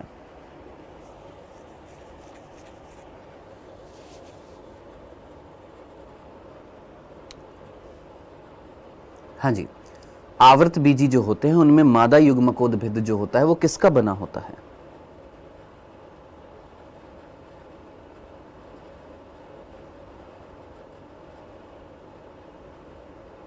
कर लिया?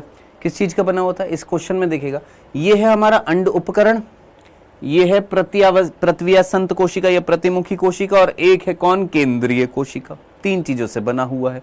तो अंड उपकरण है, प्रतिमुखी कोशिका है और केंद्रीय कोशिका है। ये चीजें मिलकर क्या बना रही हैं? मादा युग्मकोद्भिद का क्या कर रही हैं? निर्माण कर रही हैं। तो आंसर क्या हो जाएगा इसका? सेकंड हो जाएगा। नेक्स्ट, बाहर से अंदर की तरफ पराग कोश की परतों का सही क्रम कौन सा है? बाहर से जब अंदर की तरफ जा रहे हैं तो पराग कोश की परतों का सही क्रम कौन सा है इनमें से?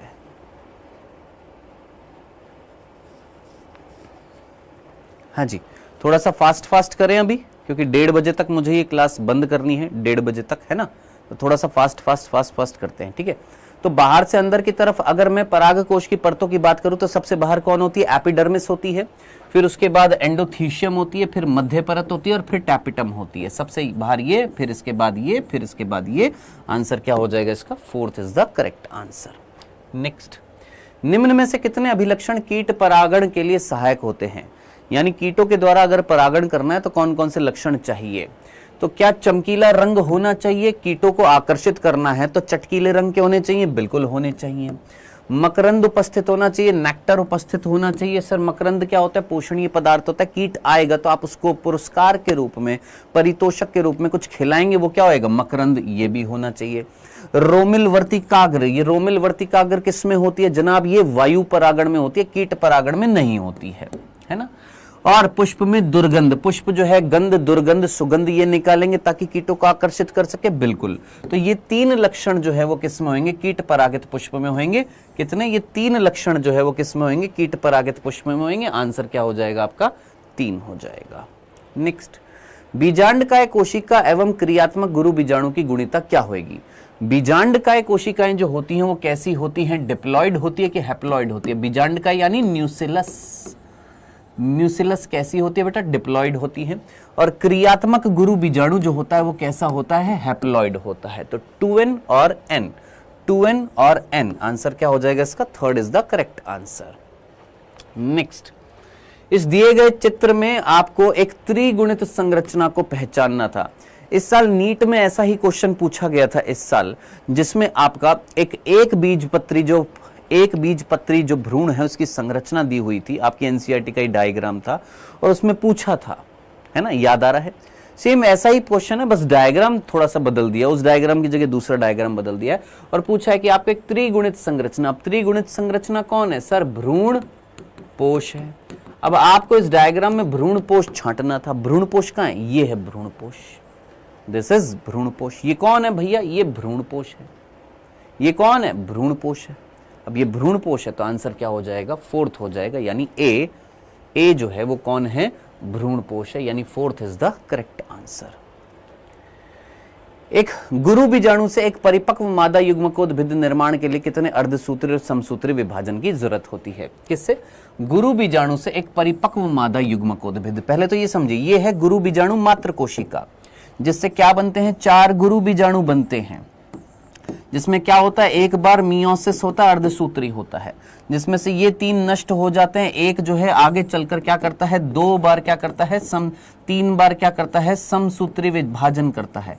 3 बार समसूत्री विभाजन करता है तो 7 कोशिका और 8 केंद्रक वाला, 7 कोशिका 8 केंद्रक वाला क्या बनता है? मादा युग्मकोद्भिद बनता है। अब आपसे यहां पर प्रश्न कहां से पूछा गया? आपसे प्रश्न यहां से नहीं पूछा गया, आपसे प्रश्न पूछा गया यहां से यहां, कि बताओ ये है आपका कौन? गुरु बीजाणु। एक गुरु बीजाणु से आप जब मादा युग्मकोद्भिद बनाओगे तो कितने अर्धसूत्री? अर्धसूत्री तो है ही नहीं, 0 अर्धसूत्री। और कितने समसूत्री हैं सर? 3 समसूत्री। यहां पर 2 दे रखे हैं, यहां पर 0 और 3। आंसर क्या हो जाएगा इसका? सेकंड हो जाएगा। क्या हो जाएगा इसका आंसर? सेकंड हो जाएगा, कि 0 तो अर्धसूत्री हो गए, क्योंकि अर्धसूत्री तो पहले हो गया था, क्वेश्चन यहां से स्टार्ट हो रहा है। तो 0 अर्धसूत्री और 3 क्या हो गए भैया? हमारे समसूत्री हो गए। आंसर क्या हो जाएगा इसका? सेकंड हो जाएगा, 0 और 3। नेक्स्ट, इस चित्र में आपको ए और बी पूछा था। अगर आप ये एनसीईआरटी का डायग्राम देखेंगे तो ए जो है वो कौन है? निलंबक है। निलंबक क्या हो रहा था? लंबित कर रहा था, जिससे क्या भ्रूण जो है वो भ्रूण पोष की तरफ धकेला जा रहा था। तो ए जो होएगा वो क्या हो जाएगा? निलंबक हो जाएगा। और बी जो है ये कौन है सर? ये जो है ये हमारे कॉटिलिडन्स हैं, यानी ये हमारी कौन है? बीज पत्र हैं। ये 2 बीज पत्र हैं, तभी हमने इसको क्या बोला था? द्विबीजपत्री। तो ए हो गया निलंबक और बी हो गया क्या? आपके बीज पत्र। ए हो गया निलंबक और बी हो गया हमारा बीज पत्र। आंसर क्या हो जाएगा? हमारा थर्ड हो जाएगा। नेक्स्ट, पुष्पीय पादपों में भ्रूण पोष में यदि 33 गुणसूत्र हैं तो गुणसूत्रों की संख्या युग्मकों में, भ्रूण में और तने की कोशिकाओं में कितनी होगी? भ्रूण पोष कैसा होता है? 3n होता है और 3n की मात्रा कितनी दे रखी है? 33, यानी n कितना हो गया है? 11। अब युग्मक जो होते हैं वो कैसे होते हैं? हैप्लॉइड होते हैं, और हैप्लॉइड 11 दे रखा है, बिल्कुल सही है। युग्मक 22 होंगे नहीं, 11 होंगे। भ्रूण जो होता है वो डिप्लॉइड होता है, यानी क्या होना चाहिए था? यहाँ पर 22 होना चाहिए था, 44 दे दिया, गलत हो गया। तना जो होता है उसकी कोशिका डिप्लॉइड होती, कैसा होना चाहिए था? 22 होना चाहिए था, 44 दे रखा है, ये गलत हो गया। तो आंसर क्या हो जाएगा इसका? First is the correct answer. Next, भ्रूण कोश में ध्रुवीय केंद्र कहां पाए जाते हैं? अगर मैं बात करूं, ये हमारा बीजांड है। इस बीजांड के अंदर ध्रुवीय केंद्र कहां पाए जा रहे थे? तो बेटा ये इस तरीके से हमारा भ्रूण कोश था, और इस भ्रूण कोश के अंदर ध्रुवीय केंद्र कहां पाए जा रहे थे? यहां पर ये अंड कोशिका, 3 सहायक कोशिका, और इसके नीचे पाया जा रहा था क्या? ध्रुवीय केंद्रक।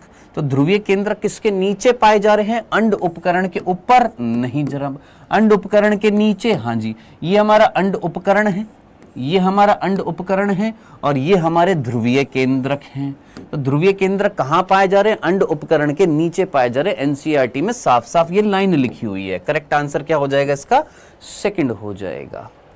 नेक्स्ट, बीजांडकाय एमएमसी क्रियाशील गुरु बीजाणु और मादा युग्मकोद्भिद की गुणिता क्या होती है? बीजांडकाय यानी न्यूसिलस, अभी आपने सुना था, कैसा होता है? डिप्लॉइड। मेगास्पोर मदर सेल जो होती है, मियोसाइट्स जो होती है, वो भी कैसी होती हैं? डिप्लॉइड होती हैं। क्रियाशील गुरु बीजाणु जो था, जो हमने अर्धसूत्री विभाजन से बनाया था, वो कैसा होएगा? हैप्लॉइड होएगा। मादा युग्मकोद्भिद जिसमें 7 कोशिकाएं कैसी थी? आपकी हैप्लॉइड थी। तो भैया 2n 2n n 2n 2n n answer क्या हो जाएगा इसका? Second is the correct answer. Next, कथन कारण दे रखा है, इस कथन कारण को पढ़ेंगे फटाफट। अधिकतर युग्मनज केवल निश्चित मात्रा में भ्रूणपोष निर्माण के पश्चात विभाजित होते हैं। ज्यादातर हमारे आवर्त बीजों में क्या होता है कि जो युग्मनज जो होते हैं वो एक निश्चित मात्रा में जब भ्रूणपोष बन जाता है उसके बाद विभाजित होते हैं। क्यों? युग्मनज जो है, याद करिए मैंने एक शादी का एग्जाम्पल देकर आपको बताया था, 2 लोगों की शादी कराकर एक एग्जाम्पल हमने देखा था, याद आ रहा है कि युग्मनज जो है वो तभी विभाजन करेगा जब खाना बन जाएगा। क्यों खाना बन जाएगा? इसका फायदा यह होगा कि ये एक प्रकार का अनुकूलन है जिससे भ्रूण को पोषण प्राप्त होता रहेगा और उसका क्या होता रहेगा, डेवलपमेंट होता रहेगा। तो इसीलिए खाना पहले बनाया जाता है, उसके बाद युग्मनज जो है वो क्या करता है, विभाजन करता है। तो कथन भी सही है, कारण भी सही है, ये इसका सही स्पष्टीकरण कर रहा है। आंसर क्या होएगा इसका, फर्स्ट होएगा। नेक्स्ट, सिट्रस और आम में बहुभ्रूणता का कारण क्या होता है? तो बीजांड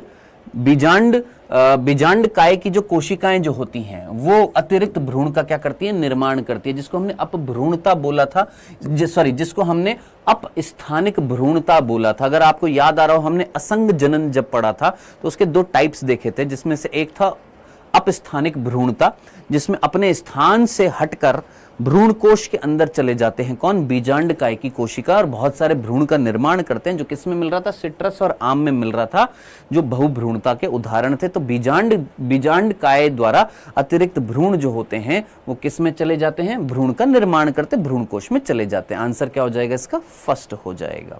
नेक्स्ट, भ्रूण का विकास भ्रूण कोश के किस सिरे पर होता है? बीजांड द्वार वाला जो सिरा जो होता है ये युग्मनज है, और ये युग्मनज जो होता है ये कहां पर होता है सर, ये बीजांड द्वार पर होता है, बीजांड द्वार पर है। तो बीजांड द्वार पर कौन बनेगा सर, भ्रूण का निर्माण होगा। तो भ्रूण का निर्माण कहां पर होगा, बीजांड द्वार के सिरे पर होता है। आंसर क्या हो जाएगा, फर्स्ट हो जाएगा। नेक्स्ट, द्विबीजपत्री भ्रूण परिवर्धन का सही क्रम क्या होता है? सबसे पहले क्या होता है, प्राक भ्रूण होता है, वो फिर हृदयाकार भ्रूण बनाता है, फिर वो गोलाकार भ्रूण बनाता है और फिर परिपक्व भ्रूण बनता है। इसी प्रकार हम लोगों ने पढ़ा था कि सबसे पहले प्रो एम्ब्रियो होता है, फिर उसके बाद हार्ट शेप होता है, फिर उसके बाद सर्कल राउंड होता है और फिर उसके बाद मैच्योर भ्रूण का निर्माण होता है। तो आंसर क्या होगा इसका, फोर्थ होगा।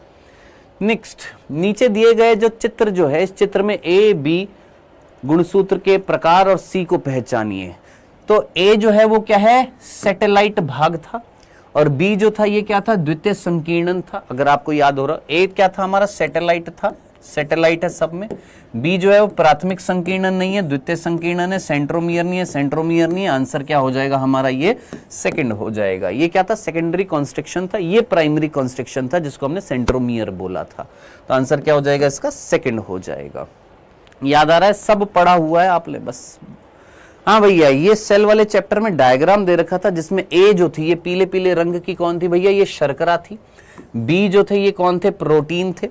और क्या पूछा है, ए शर्करा, बी प्रोटीन, और सी कौन है भैया, ये लिपिड की द्विस्तरें हैं। तो ए शर्करा, बी प्रोटीन, सी लिपिड की द्विस्तरें हैं, और डी जो है ये कौन था, कोलेस्ट्रॉल था। तो आंसर क्या हो जाएगा आपका, फर्स्ट हो जाएगा।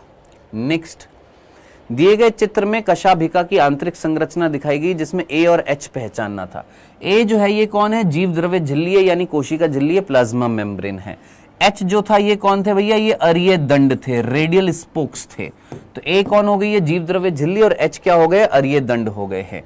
ए जो है वो क्या हो गई है, जीव द्रव्य झिल्ली, और एच क्या हो गए हैं, अरीय दंड हो गए। आंसर क्या हो जाएगा इसका, थर्ड हो जाएगा। नेक्स्ट, आपको यहां पर बताना था ए बी सी डी में से ए जो है वो कौन है सर, ये ग्रेनम है। ए कौन है यहां पर, ग्रेनम है। अब ए ग्रेनम यहां पर केवल सेकंड ऑप्शन में था। बी जो है वो इंडिविजुअल, यहां पर कौन है जनाब, ये थाइलेकॉइड है। बी कौन है यहां पर, थाइलेकॉइड है। सी जो है ये ग्रेनम को आपस में जोड़ने वाली कौन थी, पीठिका पटलिका स्ट्रोमा लेमिला थी, पीठिका पटलिकाएं हैं। और यहां पर डी जो है, ये जो पदार्थ जो यहां पर मिल रहा था वो क्या कहला था, स्ट्रोमा यानी पीठिका कहला रहा था। तो करेक्ट आंसर क्या हो जाएगा इसका, second is the correct answer. Next, इनमें से हृदय और तंत्रिका कोशिकाएं जो होती हैं वो परिपक्वन के पश्चात कौन सी अवस्था में चली जाती है? एक निष्क्रिय अवस्था में चली जाती है, जो उपापचय रूप से तो सक्रिय होता है, जिसको हम G0 अवस्था बोलते हैं। और G0 अवस्था जो है वो ये है, कौन सी? ये जो D जो है ये कौन सी है? G1 है, ये S है, ये G2 है, और D जो है वो कौन है? G0 है। तो आंसर क्या हो जाएगा इसका? D हो जाएगा, यानी third is the correct answer. Next, सुमेलित युग्म का चयन करिए। मंड लवक जो होता है वो मंड को, यानी किसको? कार्बोहाइड्रेट को स्टोर करता है। गलत हो गया। प्रोटीन लवक प्रोटीन को स्टोर करता है, जिसको हम एल्यूरोप्लास्ट बोलते हैं। मंड लवक को हम अमाइलोप्लास्ट बोलते हैं।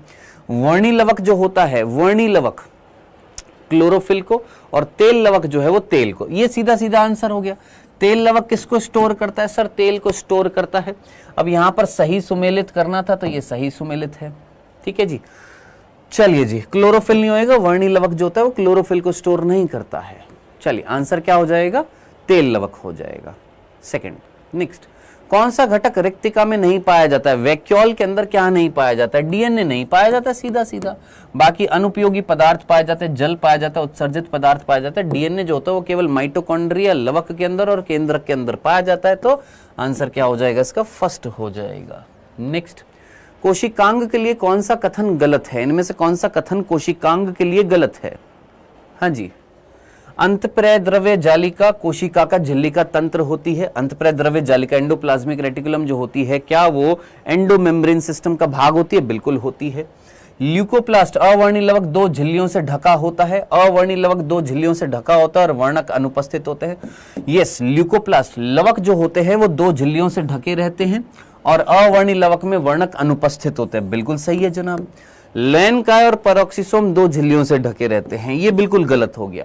लैनकाय लाइसोसोम में भी सिंगल मेम्ब्रेन होती है, पेरोक्सिसोम जो होता है उसमें भी सिंगल मेम्ब्रेन होती है। 2 झिल्लियां नहीं होती हैं, 1 झिल्लियां होती है, ये गलत दे रखा है।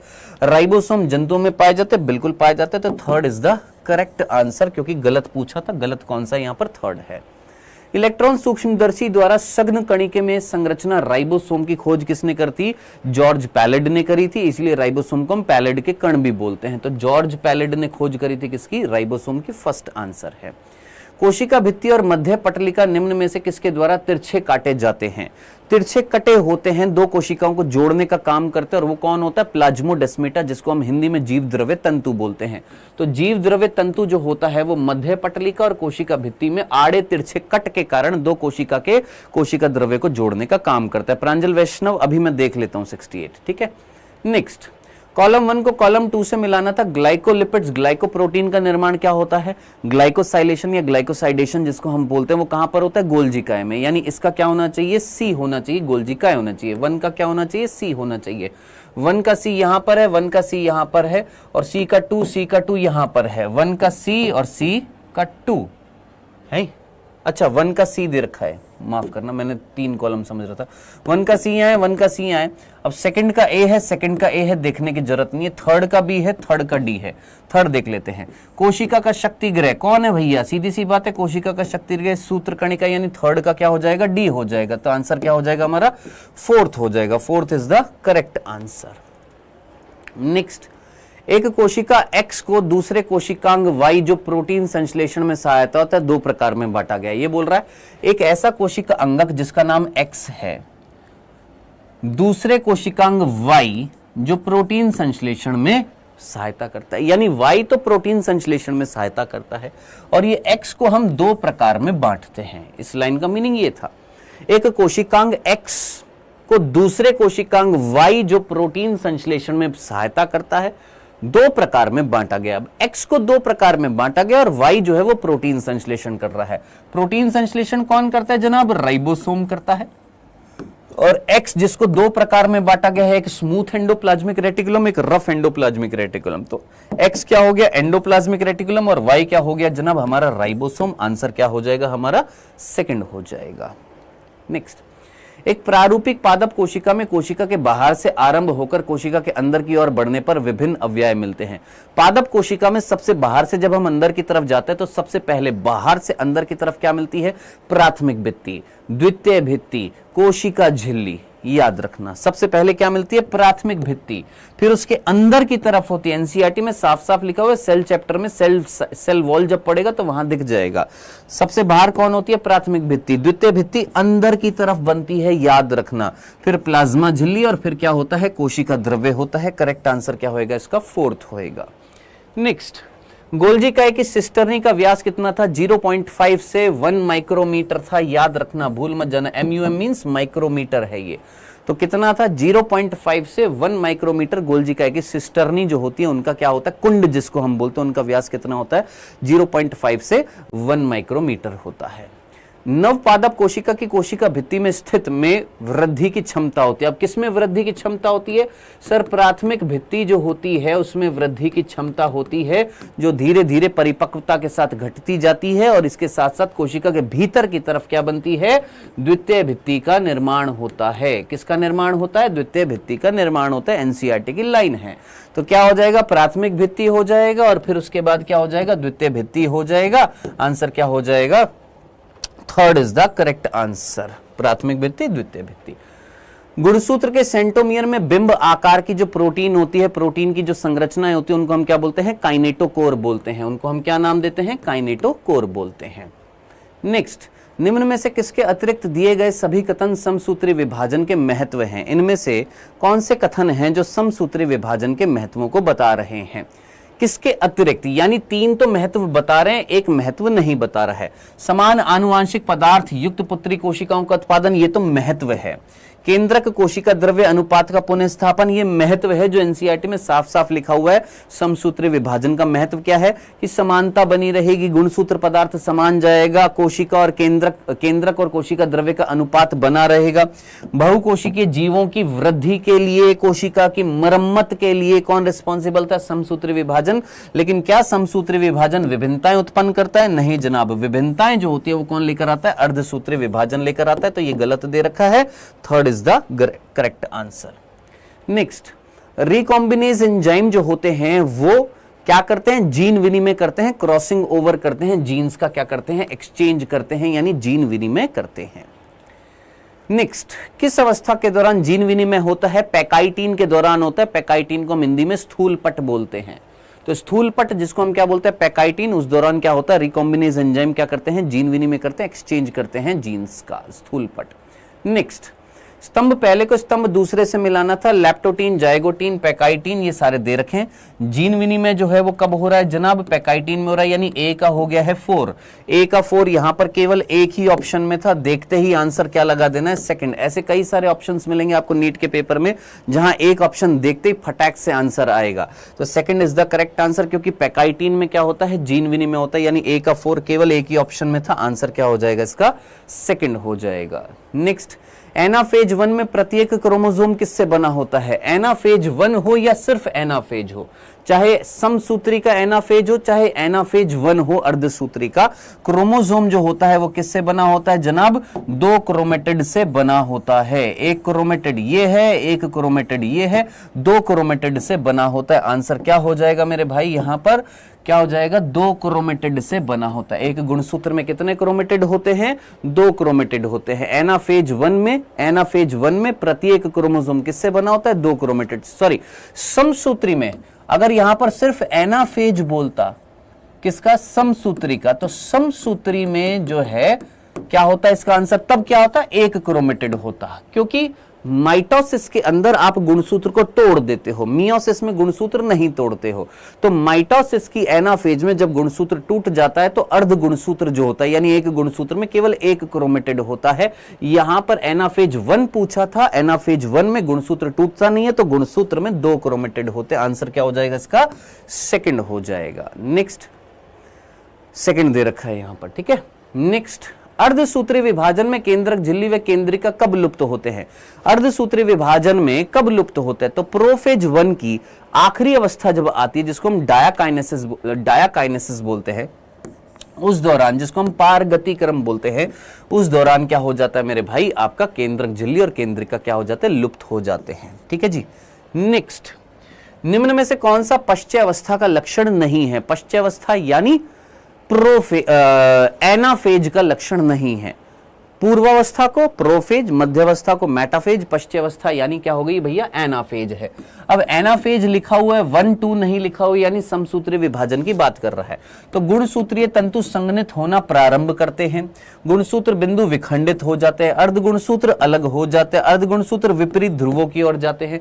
अब ये वाला काम जो है, गुणसूत्र तंतु संघनित होना प्रारंभ होते हैं, ये कब होता है सर? ये प्रोफेज में होता है, पूर्वावस्था में होता है। यहां पर पश्चावस्था पूछी थी, ये नहीं होएगा, ये नहीं होएगा, तो आंसर क्या हो जाएगा इसका? फर्स्ट हो जाएगा। नेक्स्ट, एक अंड कोशिका अपने केंद्रक में, इस वाले क्वेश्चंस में कई बच्चों ने गलती कर दी थी। अंड कोशिका कैसी होती है सर? हैप्लॉइड कोशिका होती है। उसके केंद्रक में 10 पिकोग्राम डीएनए रखती है। समसूत्री विभाजन की G2 अवस्था के अंत में इस प्राणी की द्विगुणित कोशिका में डीएनए की कितनी मात्रा होगी? मात्रा की जब हम बात करते हैं तो आप याद करिए, एक कोशिका थी, ये कोशिका थी जब जीवन में जब थी तो इसके अंदर मान लो 2C मात्रा थी, तो जब ये S में जाती है तो कितनी हो जाती है? 4C हो जाती है। फिर ये जब G2 में जाती है तो कितनी रहती है? 4C रहती है। G2 के बाद जब इसमें मियोसिस 1 जब हो जाता है तो यहां पर 2 कोशिकाएं बनती हैं। 2 कोशिकाएं जब बनती हैं तो मात्रा कितनी हो जाती है सर? 2C रह जाती है। फिर इसके बाद इन दोनों कोशिकाओं में क्या होता है? मियोसिस 2 होता है। मियोसिस 2 होता है तो 4 कोशिका बनती हैं। ये चारों कोशिकाओं के अंदर मात्रा कितनी होती है? 1C होती है।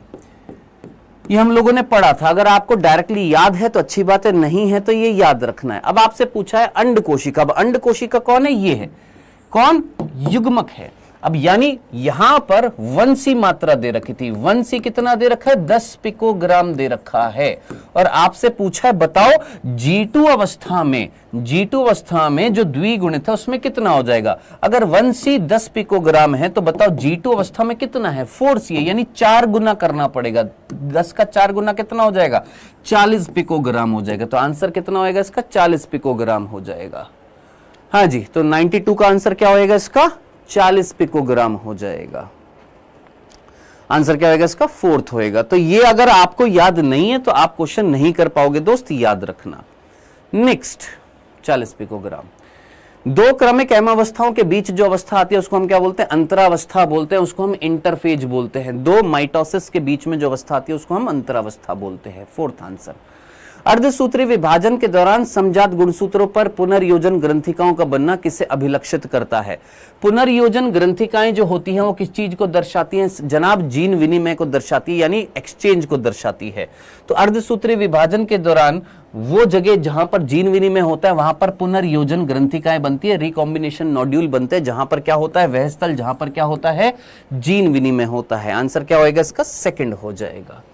अर्धसूत्री विभाजन की कौन सी अवस्था कुछ कशेरुकी प्राणियों में अंडकों में महीनों या वर्षों तक चलती है? अगर आपने मानव जनन पढ़ा है तो मैंने आपको बताया भी था, डिप्लोटीन वो अवस्था थी जो 10 से 12 वर्ष तक प्राथमिक अंडक जो थे, जो प्राथमिक पुटक में रुके हुए थे, प्राथमिक पुटक के अंदर प्राथमिक अंडक जो थे जिनमें अर्धसूत्री विभाजन की प्रोफेज 1 की कौन सी अवस्था? डिप्लोटीन अवस्था में वो अवस्था रुकी हुई थी जो यौवन प्रारंभ होने पर स्टार्ट होती है। तो कौन सी थी? द्विपट थी, यानी डिप्लोटीन अवस्था जो होती है वो 10 से 12 वर्षों तक रहती है।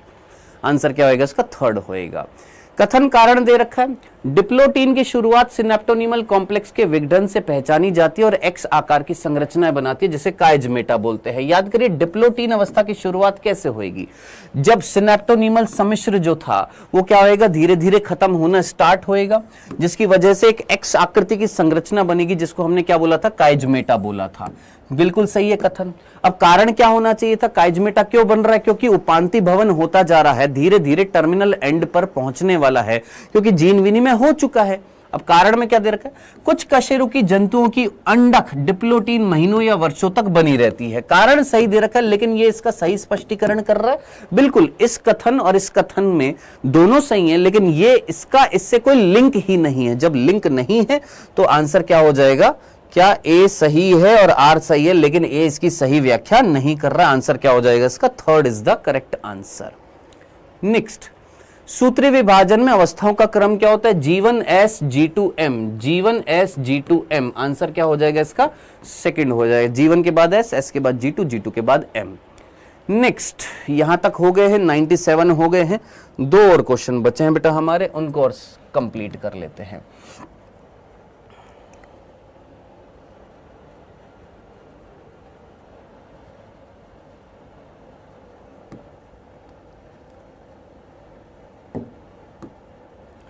हाँ जी, यदि प्रोफेज 1 में गुणसूत्रों की संख्या 40 है तो मियोसिस 1 एंड मियोसिस 2 के बाद गुणसूत्रों की संख्या कितनी हो जाएगी। क्वेश्चन में पूछा गया है कि यदि प्रोफेज 1 में गुणसूत्रों की संख्या 40 है, भैया ये प्रोफेज 1 में गुणसूत्रों की संख्या 40 है ना। प्रोफेज 1 में क्या होंगे, डिप्लॉयड नंबर ऑफ क्रोमोसोम होंगे। अब आपसे पूछ रहे जब मियोसिस कंप्लीट हो जाएगा, कौन सा मियोसिस कंप्लीट हो जाएगा, मियोसिस 1 कंप्लीट हो जाएगा तो गुणसूत्रों की संख्या हाफ हो जाएगी। कितनी हो जाएगी सर, 20 हो जाएगी।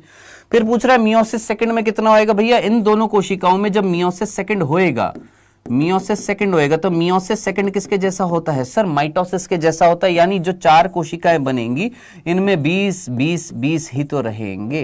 तो आपसे पूछा बताओ मियोसिस 1 और मियोसिस 2 के बाद कितनी होगी। मियोसिस 1 के बाद भी 20 है, मियोसिस 2 के बाद भी 20 है, यानी 20 रहेगी गुणसूत्रों की संख्या। आंसर क्या हो जाएगा इसका, थर्ड हो जाएगा। नेक्स्ट, काइजमेटा का बाइवेलेंट के सिरों की तरफ सरकना क्या कहलाता है। काइजमेटा एक्स आकृति की संरचना थी, उस काइजमेटा जो है वो टिप पर पहुंच रहा है। टिप पर पहुंच रहा है तो इसको हम क्या बोलते हैं, टर्मिनलाइजेशन बोलते हैं, उपांति भवन बोलते हैं। इस परिस्थिति को हम क्या बोलते हैं, उपांति भवन बोलते हैं, जो पारगति क्रम का एक लक्षण होता है। याद रखना, डायाकाइनेसिस का एक लक्षण होता है। आंसर क्या हो जाएगा इसका, फर्स्ट हो जाएगा। लास्ट क्वेश्चन था, निम्न में से कौन सा समसूत्री विभाजन का महत्व नहीं है। 3 महत्व थे समसूत्री विभाजन के, जो डायरेक्टली आपने याद रखने थे। क्या आनुवांशिक संगठन समान रहता है, बिल्कुल रहता है। केंद्रक कोशिका द्रव्य का अनुपात बना रहता है, बिल्कुल बना रहता है। मात्र कोशिकाओं का प्रतिस्थापन होता रहता है, यानी मरम्मत होती रहती है। जो कोशिकाएं मरती जाती है, मृतक कोशिकाओं का प्रतिस्थापन होता रहता है, यानी वो कोशिका जो खत्म होती जा रही है उनकी मरम्मत करने के लिए क्या करना पड़ेगा सर, समसूत्री। ये तीनों चीजें हमारी एनसीईआरटी में लिखी हुई है। विकास करने के लिए क्या करना है सर, परिवर्तन करना, और विकास करने के लिए, परिवर्तन करने के लिए अर्धसूत्री विभाजन है, ना कि समसूत्री है। तो ये गलत हो गया, और गलत पूछा था तो आंसर क्या हो जाएगा इसका, फोर्थ हो जाएगा। ये थे टोटल आपके सवाल जो हमने टेस्ट में दिए थे। मैक्सिमम बच्चों ने बहुत सही किया था, और जिन जिन के कुछ कुछ डाउट्स थे, आई होप ये वाले सही हो गए होंगे। अब किसी ने कहा था कि सर हमें 68 नंबर वाले क्वेश्चंस में, या किसी ने 68 बोला था, कौन सा बोला था सर, 68 वाला बोला था। एक बार 68 वाला देख लेते हैं यहां पर। हाँ जी, द्विबीजपत्री भ्रूण परिवर्धन का सही क्रम क्या है। प्राक भ्रूण जो होएगा वो हृदयकार होएगा, और हृदयकार के बाद गोलाकार होएगा, गोलाकार के बाद परिपक्व होएगा। प्राक भ्रूण जो होएगा वो गोलाकार होएगा, फिर हृदयकार होएगा। सॉरी, इसका आंसर जो होएगा वो क्या आएगा, पहले प्राक भ्रूण, फिर वो बनेगा गोलाकार, फिर बनेगा हृदयाकार, फिर बनेगा परिपक्व। इसका आंसर क्या होएगा, सेकंड होएगा। क्या दे रखा है, अच्छा सेकंड ही तो दे रखा है, मैंने जल्दबाजी में ये बता। हाँ जी, फास्ट में हो गया। तो इसका क्या होएगा, सबसे पहले क्या बनेगा, प्राक भ्रूण बनेगा, फिर क्या बनेगा, गोल आकार बनेगा, प्राक भ्रूण बनेगा, फिर गोलाकार बनेगा, फिर उस गोल में एक इस तरीके से दरार आएगी, और फिर फाइनली इस तरीके से क्या बन जाएगा, हमारा परिपक्व भ्रूण का निर्माण हो जाएगा। तो यस, गोलाकार बनेगा, हृदयकार बनेगा, परिपक्व बनेगा, सेकंड करेक्ट आंसर होएगा।